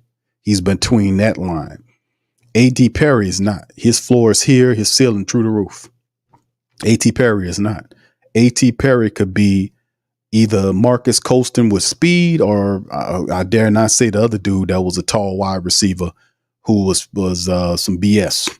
Y'all know who I'm talking about. He was the biggest wide receiver in the league we had, and one of the most softest, sorriest wide receivers in a long time we had. But in the end of the day, A.T. Perry is the real he's the X factor in the wide receiver room. If A.T. Perry, and I know it's coming into his sophomore year, and that doesn't always impact every second year player, but a great deal of them it does. It does for whatever reason. I don't know.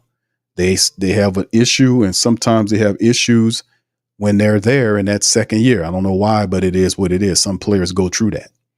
But A.T. Perry is an X factor.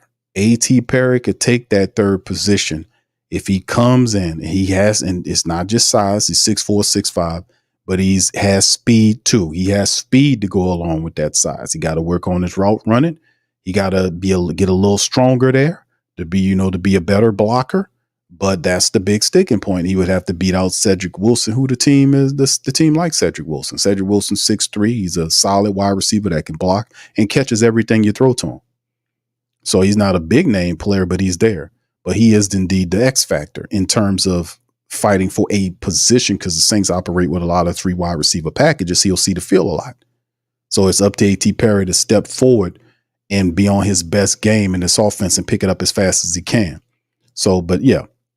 Outside of that, man, it is what it is. It is what it is right now. But like I was talking about with Taysom Hill, just kind of reiterate that point, to put a cap on that point, was we have not seen a fullback like that in a Kyle Juszczyk type role there with Taysom Hill is perfect for the Kyle Juszczyk role. We don't talk about Taysom, well, he's in the mid-30s or whatever, but he don't look it. And listen, any guy that like Taysom, we talked about, Dennis Allen was talking about Taysom Hill, all the stuff that he did, special teams, all that kind of stuff, quarterback, running back, wide receiver, tight end, all this kind of stuff. Taysom Hill is blocked before. We've seen it last year when Taysom Hill was used as a fullback to block for Alvin Kamara. And I was like, man, they need to do that more because Taysom Hill loves the contact. He knows he's strong. He's a good blocker. And not only that, the mismatch potentiality that Taysom Hill provides at the fullback position will be just ridiculous. And of course, Adam Prentice is obviously going to be out of here because Xander Horvat would probably end up being the other guy. Xander Horvat would be kind of the guy right there because Xander Horvat is a guy that can carry the ball, give you short yardage. He can catch the ball. So Prentice is Oscar La Vista unless injuries hurt. It'd be interesting to see where the Xander Horvat fits in there too, because I like Xander Horvat too. But Taysom Hill is no comparison. He's perfect for the Kyle Juszczyk role. He is perfect. Like I said, they were the same height, same size, and he likes the block. He likes the contact. And imagine giving him the ball as a runner. And I've said this constantly about everybody and his mama, their daddy, the children, the aunts, the neighbors, the pets, and every aliens and every damn body know when Taysom Hill was back there at the quarterback and he had the ball in his hands that he was going to run the ball. There was nobody saying, man, we better drop back and cover, and prevent defense, man. Taysom Hill got the ball. They wasn't scared of him passing the ball, but they crowd up that line and he still averaged 5 yards per run. How? Running through defenders, defensive linemen, and linebackers to collect 5 yards every time. Come on. Alvin is a guy that gives you nightmares. Taysom is a guy that gives, and we talking about just the running backs. And then you can mix and match the Saints runners. Man, there's packages where you can have Alvin Kamara, Taysom Hill, and Jamal Williams out there at the same time. I mean, you really could. You can get really creative with it. You really could. Some believe Alvin Kamara shouldn't even leave the field because he can create, even if you're decoying Alvin Kamara, you put Alvin Kamara out, slide him out, and you can use him as a decoy to set up a advantageous situation somewhere else. I mean, it takes imagination, man. It really does. You can, it's just create mismatches all over the place. Let's put him here. They're going to look at it and say, what the hell Alvin Kamara split out right for? What's going on? Obviously, something's going on out there. It's just offense, man. The Saints just simply didn't do that. They didn't have much offensive imagination last year because they weren't very good at ad-libbing. Not with scripted plays. I understand that you have script plays or plays that you got laid out. But what if them plays don't work? What if them people reading you like a book? You're going to have to change it up. Do something else. You're going to have to ad-lib. Make adjustments. That's what it's about. All right. So anyway, big ups to the fam, man. Y'all got some questions about the bounce out here. All right. Adrian Bynes says tight end position will be a main focus in the new offense. Indeed, bro. Appreciate you. All right. Real deal. Yes. Shout out. Indeed. Yeah. Dalen Hawkins is a dude that we talked about. We know he got the potential. Like I said, man, when I watched him play, he don't remind me of these. He likes Kels. He likes Kittle. He likes, it's another tight end that he mentioned that he likes. I don't know if it's Hawkinson or whatever the case may be, but he doesn't remind me of none of those tight ends. To me, he reminds me of Jeremy Shockey, like a young, thinner Jeremy Shockey. If you look at his helmet, even his hair, he got, had long hair that sticks out the back, the bottom of his helmet. That's like Shockey used to have before he cut his hair off. Shockey was known for that. He had this athletic style of play, but he was a wild and crazy. He had a rock star type, image. And Jeremy Shockey would come, he would catch the ball, he'll make tough catches, he'll break tackles. And Jeremy Shockey was a hell of a player. He really was. People forget about Jeremy Shockey, man, but Jeremy Shockey was a hell of a player for the Saints. He really was, man. For the Giants, he won a Super Bowl ring with the Giants. He came to New Orleans and did some positive stuff too, 1-1 with the Saints too. But Jeremy Shockey was awesome, man. He really was. All right, that's right. That's who it was. Brandon Coleman. That's who it was. That's who we don't want you to be like. A.T. Perry. Don't be like Brandon Coleman, bro. Be like, go up like that Hall of Famer, Saint Hall of Famer, Marcus Colston. Be a Colston with speed. I know that's a lot to ask for because Marcus Colston caught damn near everything you threw to him. Yeah, so it'll be pretty cool, man. Oh no, we don't have Smoke Monday, bro. Smoke Monday ain't on our squad no more. I don't think he is anyway. Yeah, I don't know. I don't think we have Smoke Monday anymore. I think Smoke Monday's gone, bro. They released Smoke Monday, if I'm not mistaken. Somebody asked me this question last year. I mean, last year during the postseason, because I don't think we still have Smoke unless he's on some type of injury list. I don't think we still have Smoke Monday. I might be wrong, but I think I scantly remember Smoke Monday, the Saints getting rid of Smoke Monday, if I'm not mistaken. Or he could be on the injury list. I'm not certain. Yeah, he in Canada. I want to say, yeah, they're saying, hold on here. They're saying, is he in Canada? Yeah, they Smoke Monday in Canada, man. According to this, man, they're saying Smoke Monday plays for the Montreal Alouettes. I was like, yeah, we don't have Smoke no more. Smoke is he's in the dust. Let's just put that Smoke and dust. He's in the dust. Like I said, I think they been got rid of Smoke Monday, man. Yeah, I think according to information I'm looking up, they're saying he playing for the Montreal Alouettes CFL team. Yeah. All right. Rose says, Q, you think they keep 4 running backs instead of a fullback? That could be the case, man. They could include Taysom like a running back. I mean, like a fullback, because the 3 obviously would be the top 3 guys. You're looking at Elvin, you're looking at Jamal Williams, you're looking at a healthy Kendre Miller and a Taysom Hill. Could be, but fullback. But remember, the Saints they usually keep a fullback there. So it'll be, I know there's 3 tight ends. Could be 3 running backs with Taysom mixed in as there. Could be, yeah. And then they have an extra position set up for perhaps a wide receiver. You have you keep 5 wide receivers. It's kind of working it out, man, because I ain't do a projection. I think I did one a while ago about what the Saints do. But yes, that'll be interesting to see. But 3 plus of 1 fullback don't sound like out of the realm of what they would do, to kind of justify having like 4 running backs and a fullback, that could be a waste of spot because most of the guys that they need, they have to justify, okay, we got to make the right selection to make sure we have a guy here that we need for this potential spot because of this, that, and the third. So, most of the times, like if you look at the Saints over the years, they would take either 3, they'll have 3 or 4 backup offensive linemen, depending on how comfortable they feel about the backups, like, if they felt like, yeah, we need to have this year is a year where I could see the Saints keeping 4 backup offensive linemen. Ali Udoh as the guy they see as the potential James Hurst type, Lucas Patrick,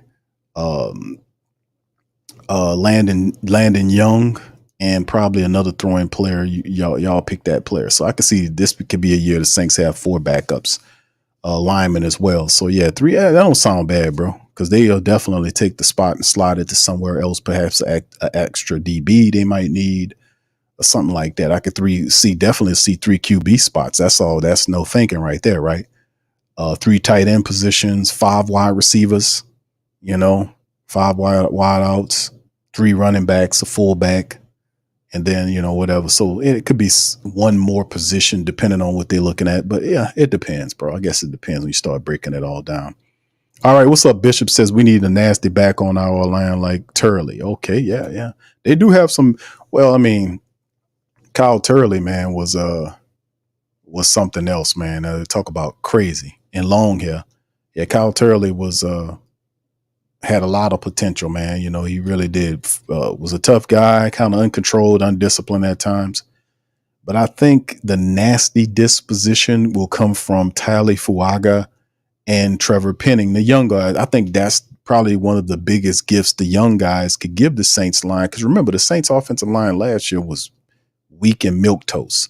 The energy and the impact didn't come from from Ryan Ramczyk. Ryan Ramczyk was ineffective in many aspects last year with the injury. Erik McCoy, as you've seen on interviews, is a super cool dude, super cool, nice dude. And at times you see him get buck. You seen him almost try to tear Derek Carr's head off when he went for him. And I think who was that stepped in between? I think that was Hurst. I think Hurst stepped in front of him to make sure that McCoy didn't take Derek Carr and put him in Hurst. So, I mean, yeah, you can see him get fired up every now and again, but he plays with such a cool, smooth demeanor that you would want him to be more aggressive, because we know running the ball takes attitude. You can't be all somber and happy running, you know. I mean, you got to have a degree of nastiness to it, and that's what Trevor Penning plays with. Trevor Penning does play with nastiness. He gets in push fights in practice because he mauls guys a little bit past the whistle, and that's good because you want to create that competitive edge. But he has to then stay under control himself. You see what I'm saying? Not do too much where to hurt your team in terms of getting flags on you. So you got to play under control. Use the nastiness, but play under control with the nastiness. And Tali Fuaga always has a reputation of having a nasty edge to him too. So those are the gifts that the young guys could give the Saints offensive line. They give them that nastiness. You see what I'm talking about? That would be pretty good, because we need that, man. We damn sure need that, because we know John Benton's coming here with the philosophy and setting everything up. But those guys have to kind of create a overall mindset of the offensive line, because the Saints offensive line last year was too nice. It was a nice line that just didn't get buck enough. I'm like, man, these people, no, you gotta get emotionally revved up here. And the Saints line last year was just like going through the motions. I'm like, I don't like that. I don't like seeing that. All right. And Mr. Bond says Kamara should be another McCaffrey in this offense if Kubiak utilized him the same. I think he does. That's what the big thing is. McCaffrey, the role of Christian McCaffrey is Alvin Kamara in the Saints offense. The role of Kyle Juszczyk is Taysom Hill in the Saints offense. Same stuff we said some months ago about taking the system, and do we have the same guy? Because you need the players to make the system work, or it won't work the same way.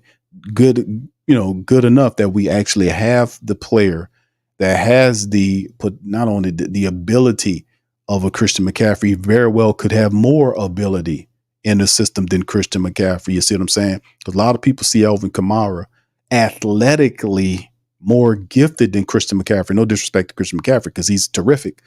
But at the same time, a lot of people see Alvin as athletically a little bit more gifted than Christian McCaffrey. But Alvin Kamara never led the NFL in rushing. He ain't never done that. So could he do that this year in McCaffrey's similar system? Man, logic says yes, but wait and see says wait and see. You get me? All right, let's move on there. Randy says, talk all that mess about my city. Now look at where he is. Okay. Well, Walk for Jesus says, I know at one time Miami grabbed him. That was the last time I heard him. Okay. Y'all talking about Brandon. Oh, Coleman. That's who you talking about. Is that Coleman? All right. Yes. All right. Rock. What's up, fam? Say, what up, my brother? How you doing? Rattler's doing all right, man. Rattler's doing pretty good, man. And he had a pretty decent day. He made some throws at camp today. So he's right on schedule. Thank you for asking, bro. And shout out to you, brother Rock. Alex says, why now Horvath at the Juszczyk and Taysom as Debo? Hey, that's interesting. But see, that's your imagination right there, Alex. You could do that. You could do that because Taysom could do both, can he? Huh? That's the versatility. Because Freudian slip. Xander Horvath. I call him Kyle Horvath. That's crazy. Xander Horvath is a dude. If you go watch the film on Xander Horvath, he was one of the Saints' first free agent signings that they had. It wasn't Cedric Wilson or none of that. One of the first, I think the first signing they had was Xander Horvath. And people was like, oh, the Saints signed a fullback. And I was like, yep. And then I looked up Xander Horvath and seen his college stats and how he was used in college and his potentiality in terms of what the Saints could utilize him for. He's athletic. He's a fullback, strong. He's a short yardage running back. If you go back and watch the film on him, it takes multiple people to bring Xander Horvath down. He's an extremely violent runner that needs multiple defenders to tackle him. He's really good in short yardage games, meaning you give him the ball and he hits the hole hard. He can catch the ball out the backfield, and he's a hell of a blocker. And he has duality where you can use him in multiple roles. That's something Adam Prentice can't do. So the guy has a running back capability to him. So the Saints could very well have a package. Think about this. They could have a package where you have Elvin Kamara split out. Then you have Xander Horvath at fullback with Taysom Hill at running back. Could you picture that for a second? You see what I'm saying? Boy, I'm telling you, they can, and you can take Taysom, and you could have a Xander Horvath back there as a runner and have Taysom split out there. You can have Elvin split out there, and then you can have him in the role. I'm saying they are that talented enough because Taysom is he's a mismatch monster. He's a MMM, a mismatch monster, an M, triple M. That's triple M. That's what Taysom Hill's nickname should be. Triple M, mismatch monster. That's what Taysom is. And you can move him all the way around with no uncomfortability whatsoever because he played every damn position there. So you want me to play wide receiver? Oh, yeah, I'll and run over there. DBs don't want to see Taysom because they don't want to tackle him. He's crazy. He runs over people and gets up jumping like a jackrabbit. He loves the contact. So yeah, you using your creative ability right there, Alex. I'm telling you, you can use, man. Is that it comes down to just the usage of these guys. And if Clint Kubiak could take these players, Elvin, Taysom, Rashid Shaheed, who got number 22. You can line him up as a wide receiver. Most of the times he's deadly fast. And then you can either slide him around so you can use him as a running back or handoff plays where he comes, like he goes into motion, Card rolls to his side, hands him the ball. He splits up toward the left hole with the run and boom, gone. Just that easy. You see what I'm saying? You motion this way, motion back this way, and you got Rashid Shaheed coming in motion on the second motion attempt with Carr going toward him, handing him the ball off like it's a running play going to the right, but they handed the misdirect to Rashid Shaheed off to the left side, shoot through the hole, up, down to the boom, touchdown left side along the end zone line. I mean, the out of bounds line on the left side, the left hash. So it's just one of them situations where I just came up with that. I was like, because I literally see the application of these players where they can do that and have great success. It's all about mismatches, and the Saints have several players that pose noticeable mismatches that most defense cannot deal with. So that's interesting. Byron says my four running backs: Elvin, Kendre, if he stays healthy, Taysom, Jordan Mims, fullback Xander Horvath, wide receivers Olave, Rashid, Cedric, Mason Tipton, and Kevin Austin. Okay, no A.T. Perry. I noticed you ain't got A.T. Perry right there. No A.T. Perry. Huh, Brother Byron? I see you, bro. Yeah, you ain't like Cartel. He was a Brandon Coleman. Brandon Coleman was 6'6", 220-something pounds, I want to say he was. He was 6'6", 220, and he played like he was 5'11", 195 pounds, for real. There is no way a 6'6" human should allow a player that is 6 feet or 6'1" to guard him in any world. He had the size and ability, but did not have the mindset. Like, he potentially could have been, like you talked about, but see, there's only one Megatron. Megatron had the size, the speed, and everything. That's what made him one of the greats. He put it all together, and he had the mental fortitude to understand, to take advantage of these smaller cornerbacks. But if I'm a 6'6" wide receiver and the basic standard cornerback in the NFL is 6'1" or 6 feet or 6'1", man, look at my advantage. Just throw it up here, man. I'm going to go and get it. I'm going to mush this little old son of a gun out the way. Just throw it up here. Come on, throw it, and then I go and get it. You see what I'm talking about? That he didn't have that mentality. He would let 5'11" guys chow. Like, what's wrong with this dude?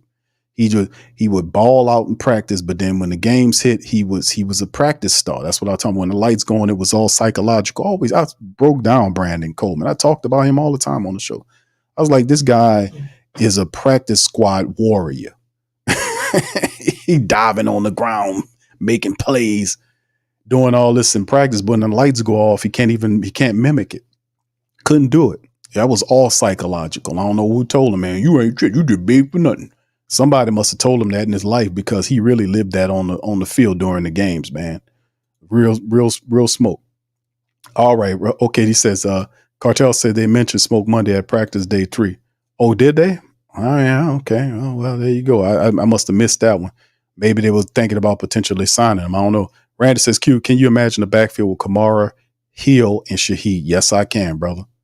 And I just hope that Clint Kubiak gets that. See, and I think he does. And that's why he said he came in to ask him, why you pick New Orleans? Because listen, even though people say, yeah, man, Q, coming to New Orleans, man, that was a good move. But Clint, it could have been. It's a risky move. It's risky like a dog, man. Because Dennis Allen this is the last year Dennis Allen's facing firing. Who wants to take on a job and the dude's on a hot seat? Unless you don't have, he could have stayed. He didn't have to leave San Fran. He could have stayed there with the Niners and waited for another opportunity. He didn't have to jump to the Saints. But Clint Kubiak knew what was going on insofar as like, man, I got to think about it. What kind of offense? I know they got Elvin Kamara there. He knew the stars. He knew when he's seeing Kamara, like, man, this system can work because they have a guy. If anything, if you got Elvin Kamara and you running Clint Kubiak style, that offense, and you're going to need a Christian McCaffrey type, because just all about you can put the system in, but you got to have the players to run the system. It's about system and talent goes together. You got to have the right system for the right players, and got to have the right players to run the system to have success. Do the Saints have the players to operate and run that style of offense that Clint Kubiak, like that his father championed? Do they? The answer is yes, they do. Skill set wise, Kamara is a Christian McCaffrey. I ain't gonna say yet type, but he's on that level. You got Taysom Hill that is, in my opinion, could be grander than a Kyle Juszczyk. I ain't trying to diminish what Kyle Juszczyk did, because he's a fantastic fullback, the best fullback, and has been the best fullback in the NFL for more than a couple years now. But you look at the players, the Saints do have the players to run that system. They do have, and that made Kubiak's decision all that easier, because that's what they asked him. Well, why New Orleans? Because of the players. He said that. Because of the players. He know what they got here. The only question is the offensive line. And he brought John Benton there and said, John Benton said, hey, man, I can make this work. Can you make this work? Told John Benton, brought his guys over. It called all of them. Hey, man, listen, we got a running game. We got Elvin Kamara. Listen, I'm going to take this job with the Saints, but I won't hire you as the offensive line coach. Now, listen, we got this guy, that guy, this guy, and that guy. Can you make it work? John Benton said on the interview, absolutely. Do you feel like you got the, and that's what I think DeShazier asked him. Shout out to John DeShazier. He said, he asked him the question, do you feel like you have the guys to run that style? And John Benton even think he didn't even second. He was like, oh yeah. I'm like, okay. Cause usually you're on the spot. It takes time. Well, we got the guys, we just got to work, and that infers a little doubt. He didn't say that. He says, oh yeah, right away. And I was like, oh, okay.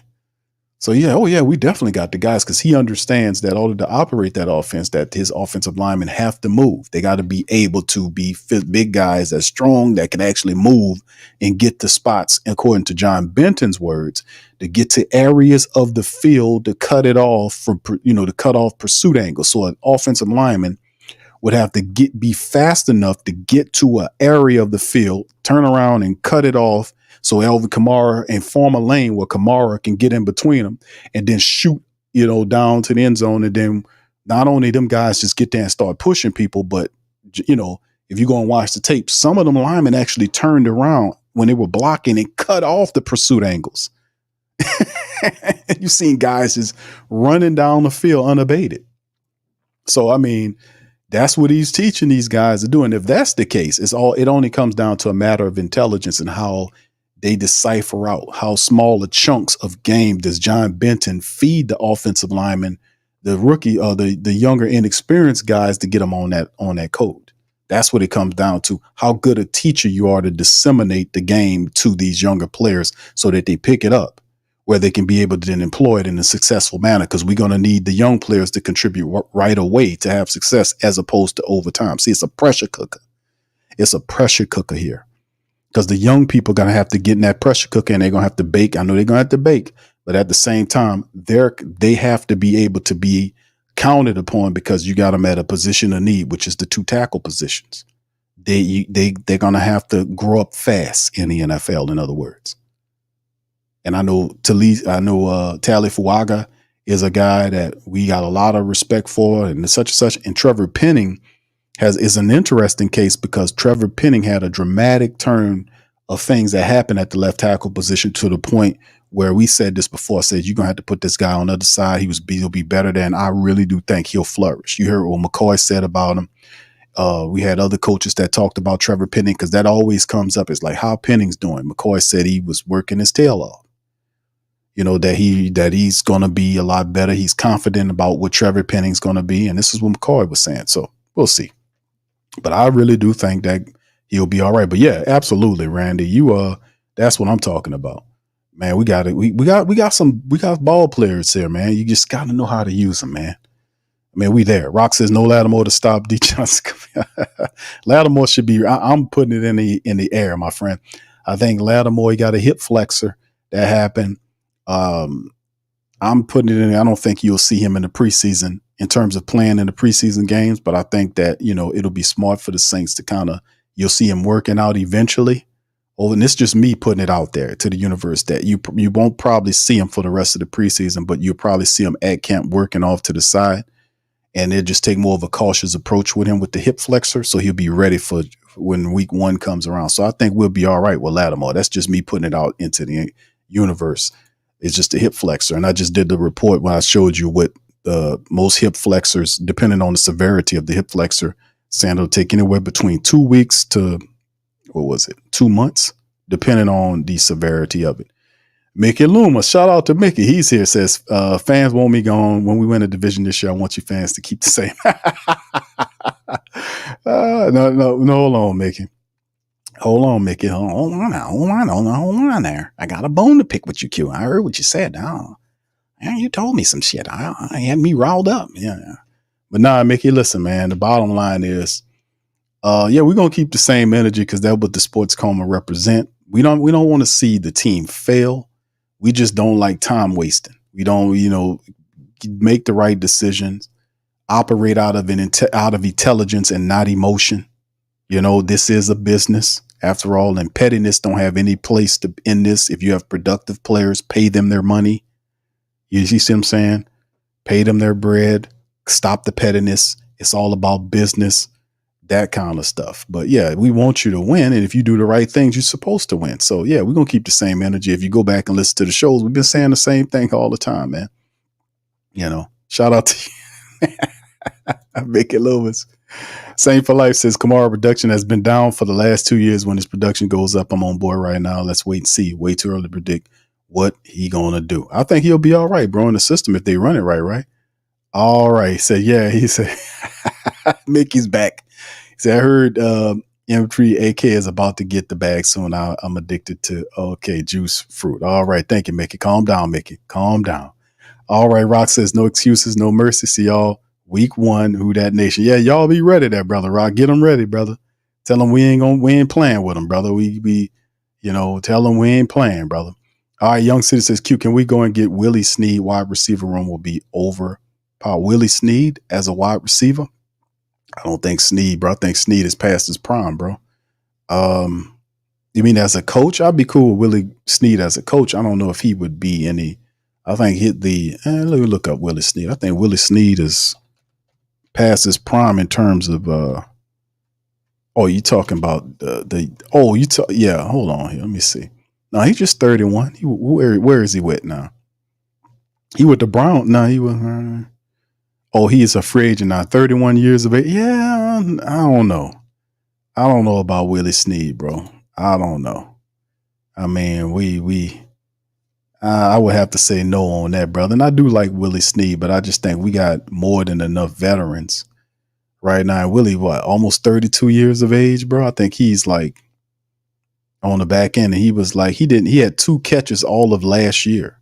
So I don't know what Willie Snead will kind of do for us in terms of the wide receiver room. I don't think he's he'll provide much of an impact there. We could probably find somebody a little bit better than Willie Snead to help out if we need to. All right, Alex says, yeah, because if Dennis don't get them over the hump, I'll be the he says he'll be the next coach. All right, well, hopefully you do better than Dennis Allen, you know. Saints for Life saying a Saints organization needs to stop living in the past, doesn't wait, produce, or sit down. This is where they are, and that's where they were dragged from where they were to where they are now, meaning that the disconnect in the support base of the team was saying these are not good enough movements, that accountability, like all of last year, and that's what started to mount and build because the support base wasn't saying anything wrong. Loomis just didn't want to hear it. He did not want to hear, even if it's 100% truth, because a lot of it was. I'm gonna say like 90% of it was truth about the Saints' accountability issues. It was glaringly. I was saying it this year and this last year and the year before. So this team's not accountable. When you start seeing fractured locker rooms, that's a side effect of not having accountability. It's very simple. It's not a complex. It's not, rocket science. It's not astrophysics. It's very simple. If you want a solid locker room, you have to have accountability where guys understand the rules, regulations, and guidelines. You got to understand, okay, you're good as long as you operate within these confines. It has to be that way because not everybody has the same amount of discipline. So you got some guys that are very disciplined, some guys in the middle, and some guys that are not disciplined at all. That's what the confines are designed for, to make everything uniform. And of course, certain players that get preferential treatment based on the production that they have for the team. Like, you're not going to treat Alvin Kamara like you're going to treat a guy like Lawrence Johnson. And like, who the hell is Lawrence Johnson? That's my point. Lawrence Johnson is a defensive back for the Saints that only him and his family know, or people that might have watched him in college know about Lawrence Johnson. He's a long shot to make the team, probably one of the guys on the very bottom of the roster, but you don't treat Alvin Kamara and Lawrence Johnson the same way. You just don't do it.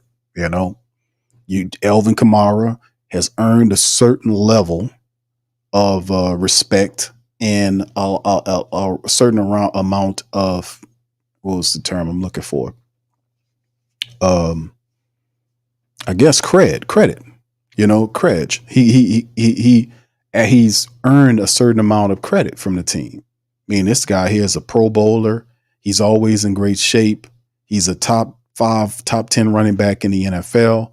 He's reached a certain level where only a handful of people are going to reach. You got a lot of running backs coming to the NFL all the time, but not a lot of them could be consistently mentioned among the top 10 of their position group repetitively year after year. That is a very special place to be, and you have to be a special player with special attributes, special work ethic, special everything to be there. And that's Alvin Kamara. So what I'm saying is, you got to know how to navigate all of that. That's when it comes down to. You gotta understand it. All right, shout out to Sorry says maybe Robbie Anderson. Or Robbie Anderson calls himself something. He changed his name to some weird name or something. I ain't gonna say weird, but I think Robbie Anderson is kind of strange. You know what I'm saying? He kind of a strange brother. I don't know if somebody hit him on top of his head with a helmet or something. Robbie Chosen, that's his name. Yeah, he kind of old too. So I don't know what's going on with Robbie as well. So I don't know. I don't know about him either, man. But I don't know. I mean, you never know, fam. Because I know he got released by what I remember him with the Dolphins, and I don't know if he did anything with the Dolphins in terms. But having a wide receiver like Robbie Anderson wouldn't be bad. I mean, he can block, he can catch, he'd be a red zone force for you, And I don't know.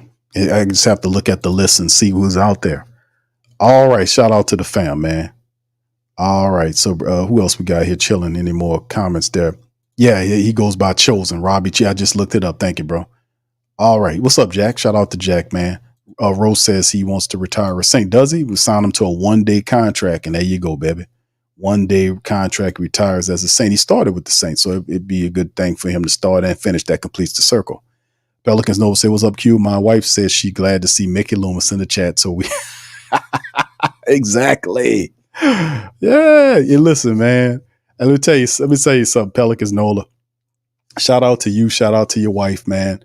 Listen, let me tell you something, bro. Y'all know how I am about Slick Mickey Loomis, man. I gets at Slick Mickey Loomis all the time because he be talking crazy, he be talking reckless, and telling people they unqualified. That was another thing that he did that we don't like. He was telling people, let me tell you something. You can have your opinion out, but you're unqualified to talk about. No, we can't have that, bro. You can't tell people they're unqualified to talk about football. You can't do that, bro. You can't sit up. He said that last year, and I got on him about that. And then he's talking about reporters. He making it seem like the reporter was just some dude sitting on his couch and just said something. Well, listen, I don't take advice from him anyway, so why would I care about his opinion? Yeah, I mean, I understand that part of the game, Mickey, but at the same time, brother, you supposed to say, you said the quiet part loud. You like, yeah. I mean, a much more suitable and professional response would have been, okay, yeah, it's a lot of people that don't understand our vision, but just wait till this year. We have a really good team we believe in, and we're going to show you guys. We're going to show you what it's all about. And it then take, like I said before, you take that energy and then you compress it into something, and then you turn it into a us against the world scenario. And then you show clips of articles, you show videos of people saying the Saints are a bottom, whatever they're saying that's negative to the team. And this is nothing new because Sean Payton did this. That's how Sean Payton used to get his team to galvanize around him. And that's how you fix cracks in the locker room outside of winning. You got to create a us against the world scenario. And when they're giving you the ammunition to be able to do it, take it and use it. Because there's a lot of people saying they don't think the Saints going to end up to nothing. If you feel that way, go ahead on and do it. That's point number one. The second point is, I don't listen to them. I really don't know what they're saying. And that's one thing was like, really? Okay. If you don't know what they're saying and you don't hear the stuff because you're not paying attention, which is a regular lie they throw out there all the time, which is an untruth. You live in the social media world. You're going to be paying attention to what people are saying about the moves you make. And they all do the same thing. Nobody don't make moves and be like, well, what the hell with them? I'm doing this because I like it. No, because you're not in it by yourself. You understand that if you don't make the right move, that you won't garner enough financial support from the supporters to be able to support the team. And then guess what? You got problems, because then you got the owner and Greg Lauscher, who's the top money man there, looking at you funny because the money look funny. You see? So it's that game. Anytime you're involved and you have to garner support from other people to support your endeavor financially speaking, you can't talk like that. You can't sit up here and play, be a cheap ass elitist. I'm not even a real elitist, but the sound elitist, and you're an employee. You don't own anything. You might be in Gail's will. That's one thing, but you don't have it yet. And then another thing, you work for somebody. You the third man on the totem pole. So it's no reason for you to even have such a smug, disrespectful disposition about people's opinions about the team, when a lot of time 90% of what they're saying is based in facts, based on the fact that you have underachieved at such a high level is ridiculous. And he's thin-skinned because he don't want to hear the remindment of his failure. That's what it is. But he's like, I don't believe in any of that. They're not qualified. So he diffuses it and misdirects it by saying they're not qualified, as opposed to saying, hey, we failed as a team. I'm the general manager. I picked the coach. I gave a rubber stamp and green big thumb to all of these moves here since I've been here for over 30 years. So whatever failures the team has had over the last 3 years, that's on me. And, and they're right to be cautious of the team because we haven't really done anything that's really credible or substantive. Well, we've gotten into the playoffs. We haven't done. We came close, but that don't count. That don't count. We was 1 game from the playoffs. That doesn't count. Did you make it in? No, we didn't. Then shut the hell up with that. We didn't. We failed to be in the playoffs for the last 3 years. When to get in the playoffs means that you have a shot at a title. You have a shot at the Super Bowl. That's what it's all the hype is about. Just give us our shot, and we're gonna go in there with both things blazing. He didn't do that. So what he did was he took an elitist. That's hard for me to imagine a guy that worked for somebody else who's 3 levels down on the totem pole, talking like he on level 1 of the totem pole. And Gail she's the owner and she don't behave in the knee. She out here shaking hands, smiling. I seen Gail give people hugs, all this kind of stuff. She is even though she has the ability financially to be thinking like he does, and she very well might think that way behind closed doors, but you would never think it because she would never put herself in the type of environment where you can perceive her as smug and elitist. And she the second richest person in the state behind the dude that run Raising Cane's, the chicken joint. She's worth billions, and she doesn't have a smug disposition. So how the hell this employee has a smug position by telling people they're not qualified? Who is this dude? Who the hell you think you are? That's my whole point about Mickey Loomis. That's why I said on the show yesterday, somebody need to smack the piss out of him and tell them stop saying that to people before somebody smack the piss out of you, because that don't make any sense for you to sit up here and demean other hardworking people, questioning your decision makings based on the fact that your team been stinking for the last 3 years. And that hurts me to say that because I'm a black and gold man, but truth is truth. Sweet in the mouth, sour in the belly. So, I mean, that's the thing about Mickey Loomis. That's what make me upset with Mickey Loomis. When people tell you the truth about your decisions, and all of your decisions or lack of decisions over the last 3 years of being the general manager / VP of the Saints have not ended in a playoff berth. That's facts. You can't dispouse that. You can't misdirect that. And when you said that, that's I know you're unqualified. That's like, it's just a preschool, lesser than elementary level of intelligence. And he's saying unintelligent. Remember, he told the reporters that it's unintelligent and unsophisticated. What do you know about sophistication, Loomis? What the hell do you know about sophistication? And come on. That's what I'm saying, man. That kind of stuff. Like, you don't even hear politicians talk like that, man. No, where did this guy come from? Did they pull him off a 1930 B-list movie somewhere? Where did they get this guy from? Talking like this to people, and now it's in the national lexicon now that people knows that the Saints VP and general manager telling reporters that they're unqualified to talk about him. He was talking about John Sigler, by the way. That's who he mentioned, because that's who asked him that. Mike Triplett asked him about the question, and it was an article, a really good article written by John Sigler of the Saints Wire. Shout out to both those guys. And he basically referred to John and Sigler by saying that he's unqualified. Stupid man. Just stupid, man. Jack says, we all wanted Pete going after 1 year, and this fool Mickey said we have the right people in the house, then fire the entire offense. We can't believe. That's what I'm saying. It's just repetitive and stupid. You don't have to keep beating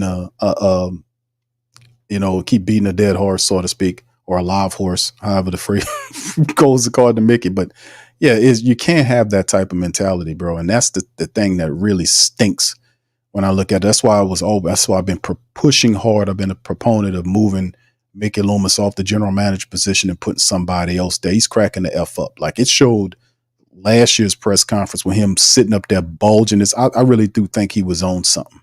Because you never seen him like that. But when you seen that pressure there, he was chewing that gum. His eyes was bucking out of his damn head. His face was flush. He was talking all insane and crazy.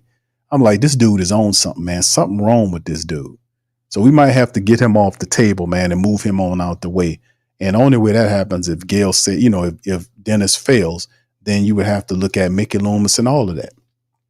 if he succeeds, and I hope they do succeed, because whether it's Dennis Allen or anybody else, I want to win. I don't want to lose just to get rid of somebody. No, I want to win. I want to win. I want to win.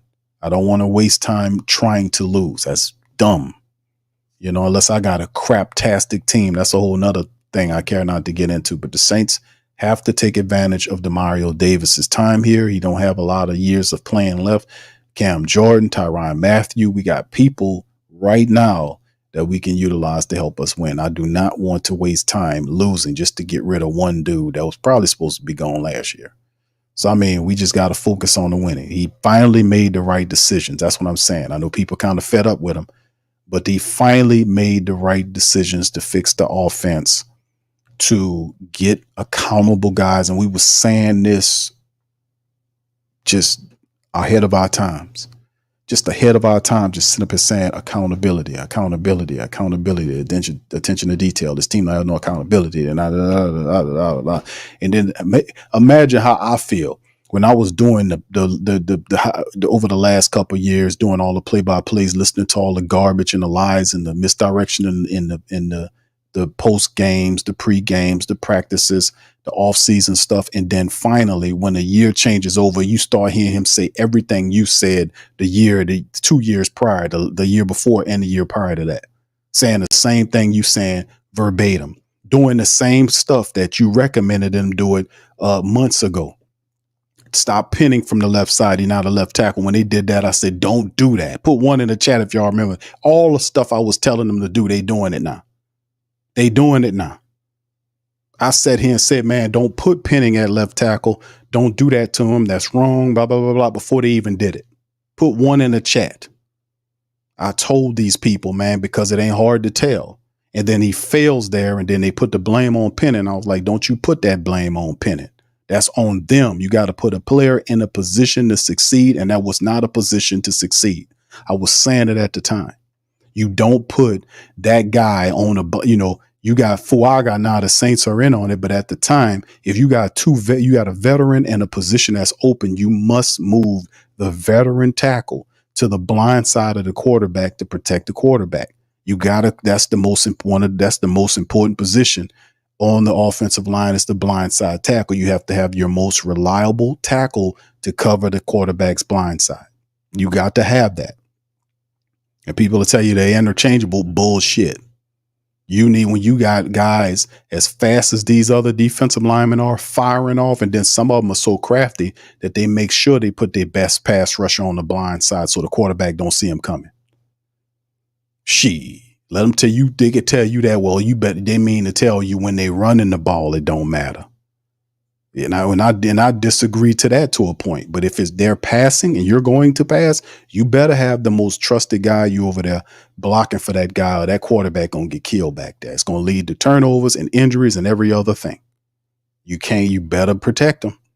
And they had Penning on the right side. They had Penning on the left side, Ramczyk on the right side. They refused to move around, but that's before they told you about how bad that knee was. And I was like, it don't make any sense.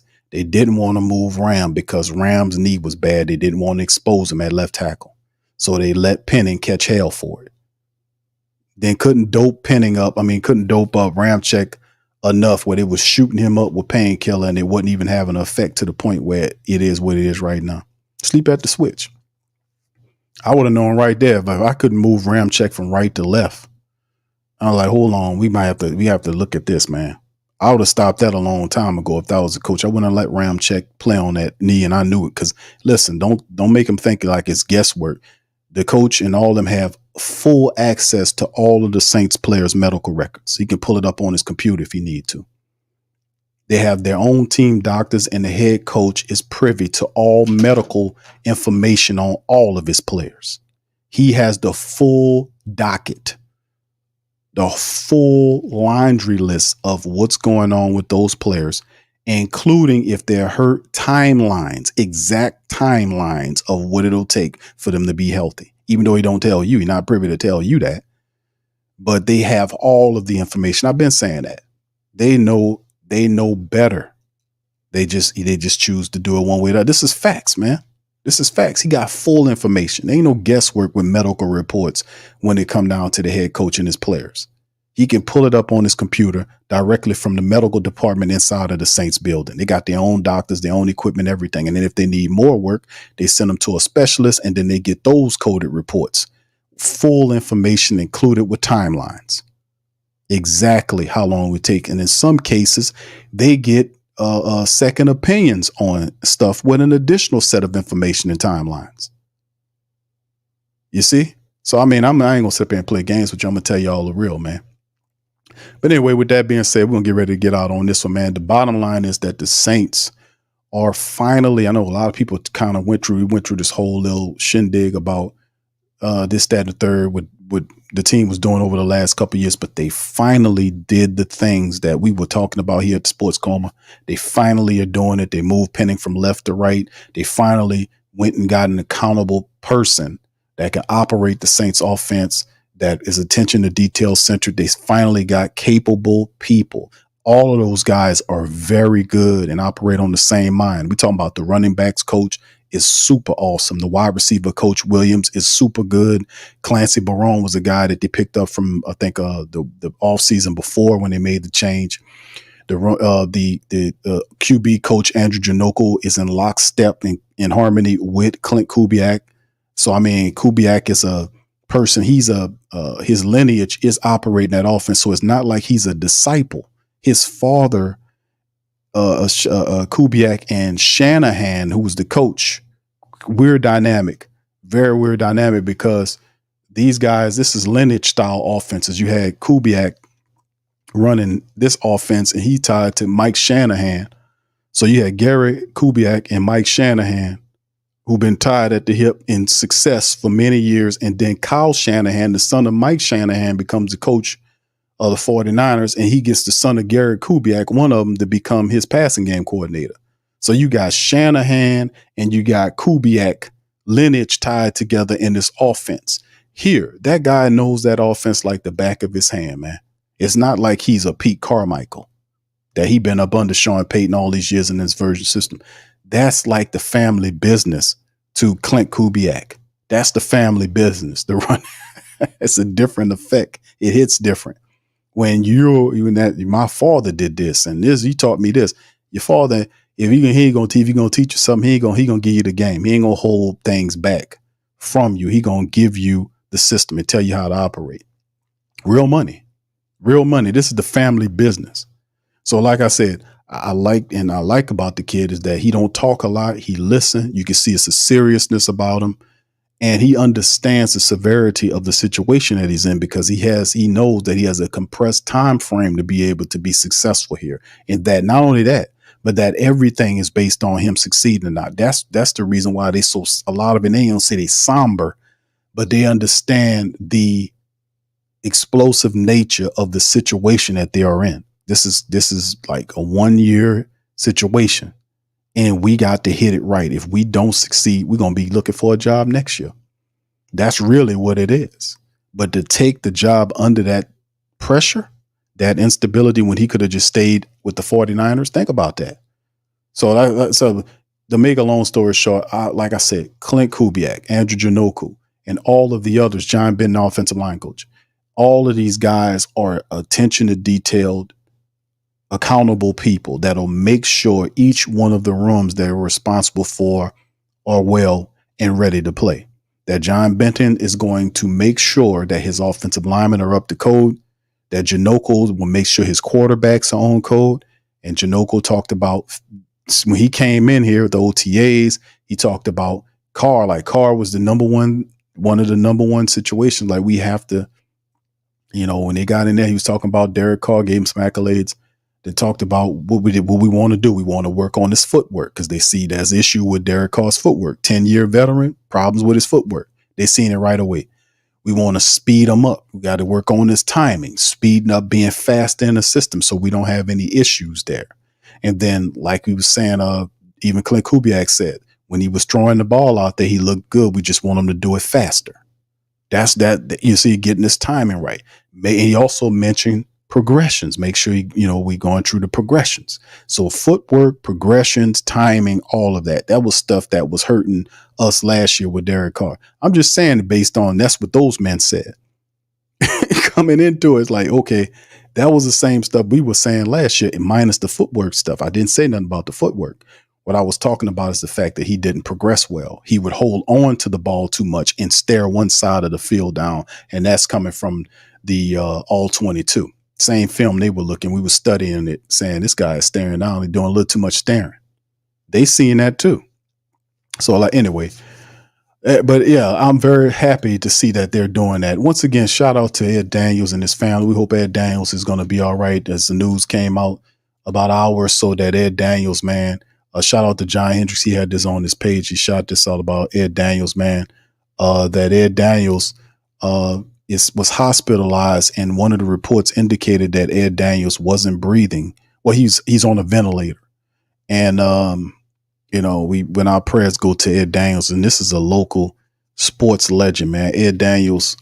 I don't know if a lot of our high school people remember when Ed Daniels had Friday Night Lights. Him and Coach JT over at the Patriots over there in River Ridge. He used to host the show many years, man, when they used to cover all the high school sports across it was a great show that he created. Plus, Ed Daniels was the forefront. He's a guy that if you know about New Orleans sports, you know about Ed Daniels. Let's just put it to you like that. So shout out to Ed Daniels. Love and appreciate his contributions to the sports community, and we're praying for Ed Daniels to have to be healthy, and prayers going to his family. So anyway, with that being said, we're going to get out on that note. Listen, I thank you guys for tuning into this episode of the show Camp Day 4. We covered a lot of stuff today. We talked about some stuff that happened in camp today with everything, man. With Spencer Rattler and them doing pretty good in camp. Mason Timpton making some good plays. Chris Olave and Spencer Rattler making the connection. We talked about some stuff. So a lot of positive stuff happened. We also mentioned Brian Bercy's foot injury. We don't have anything on that quite yet. We also talked about Kendra Miller still missing the hip flexor, dealing with Lattimore. We kind of gave our own little timeline based on the research, everything like that there. And we covered a lot, man. So if y'all want to check that out, we played all the interviews from day 4. The Saints are off tomorrow. They'll return to Monday with pads on, and it will feel more like football practice. So with that being said, I'm going to get ready to get out on that. Y'all, please feel free to hit the like button. If y'all hadn't hit the like button. Please feel free to subscribe if you're not a subscriber. If you're listening on X, please feel free to retweet us on X. Shout out to you guys on X as well. And we'll get ready to get out of here. So if you all want to check out or join the channel, the join button is there. It's also the whothatdaily.com. It's our sports website. It's located in the description section below, along with our link tree, which has links to everything that we do if you want to support the platform. With that, I'm going to get on out of here. Much love to y'all. Appreciate y'all. And who that to you. Yeah. Boogie like Benson, I'm a who that. I'm a who that. Long as I'm living, I'm a who that. Lose or winning, I'm a who that. Sports Coma, yeah, this is where we do that. Where we do that, where we do that, where we do that, where we do that, where we do that. Boogie like Benson, I'm a who that. I'm a who that. Sports Coma, this is where we do that. Where we do that. Welcome, welcome, welcome. Somebody please better help. Running this thing like Elf. I thank God every day I'm not a felt. Go to YouTube Live with Big Q and the guys. If you ain't ride or die, the bandwagon get flipped. Been marching in, that was way for the ring. I was yelling out your shame for the championship. Bucking on town, duck down. Falcons, pluck, get shut down. Panthers ain't much touchdown. The vision really belong to us now. So much hate on the Saints, you could probably tell. Ever since Bounty Gate hit the NFL, when things seem fishy and you probably smell the crooked referees or Roger Goodell. Probably like this and I'm a who that. Every day I'm living, I'm a who that. Lose or winning, I'm a who that. It's the Sports Coma, this is where we do that. Where we do that, where we do that, where we do that, where we do that, where we do that. Boogie like Benson, I'm a who that. It's the Sports Coma, this is where we do that. You're listening to the Sports Coma with Big Q and the guys on the PRO Media Network.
WhoThatDaily.com. That's right, the WhoThatDaily.com. Your one-stop shop for everything New Orleans Saints, New Orleans Pelicans, LSU Tigers, even the top flight boxing news. So if you're a Who That and you're looking for a place to stay up on your team, WhoThatDaily.com is your site. The WhoThatDaily.com for the sport Who That in all of us.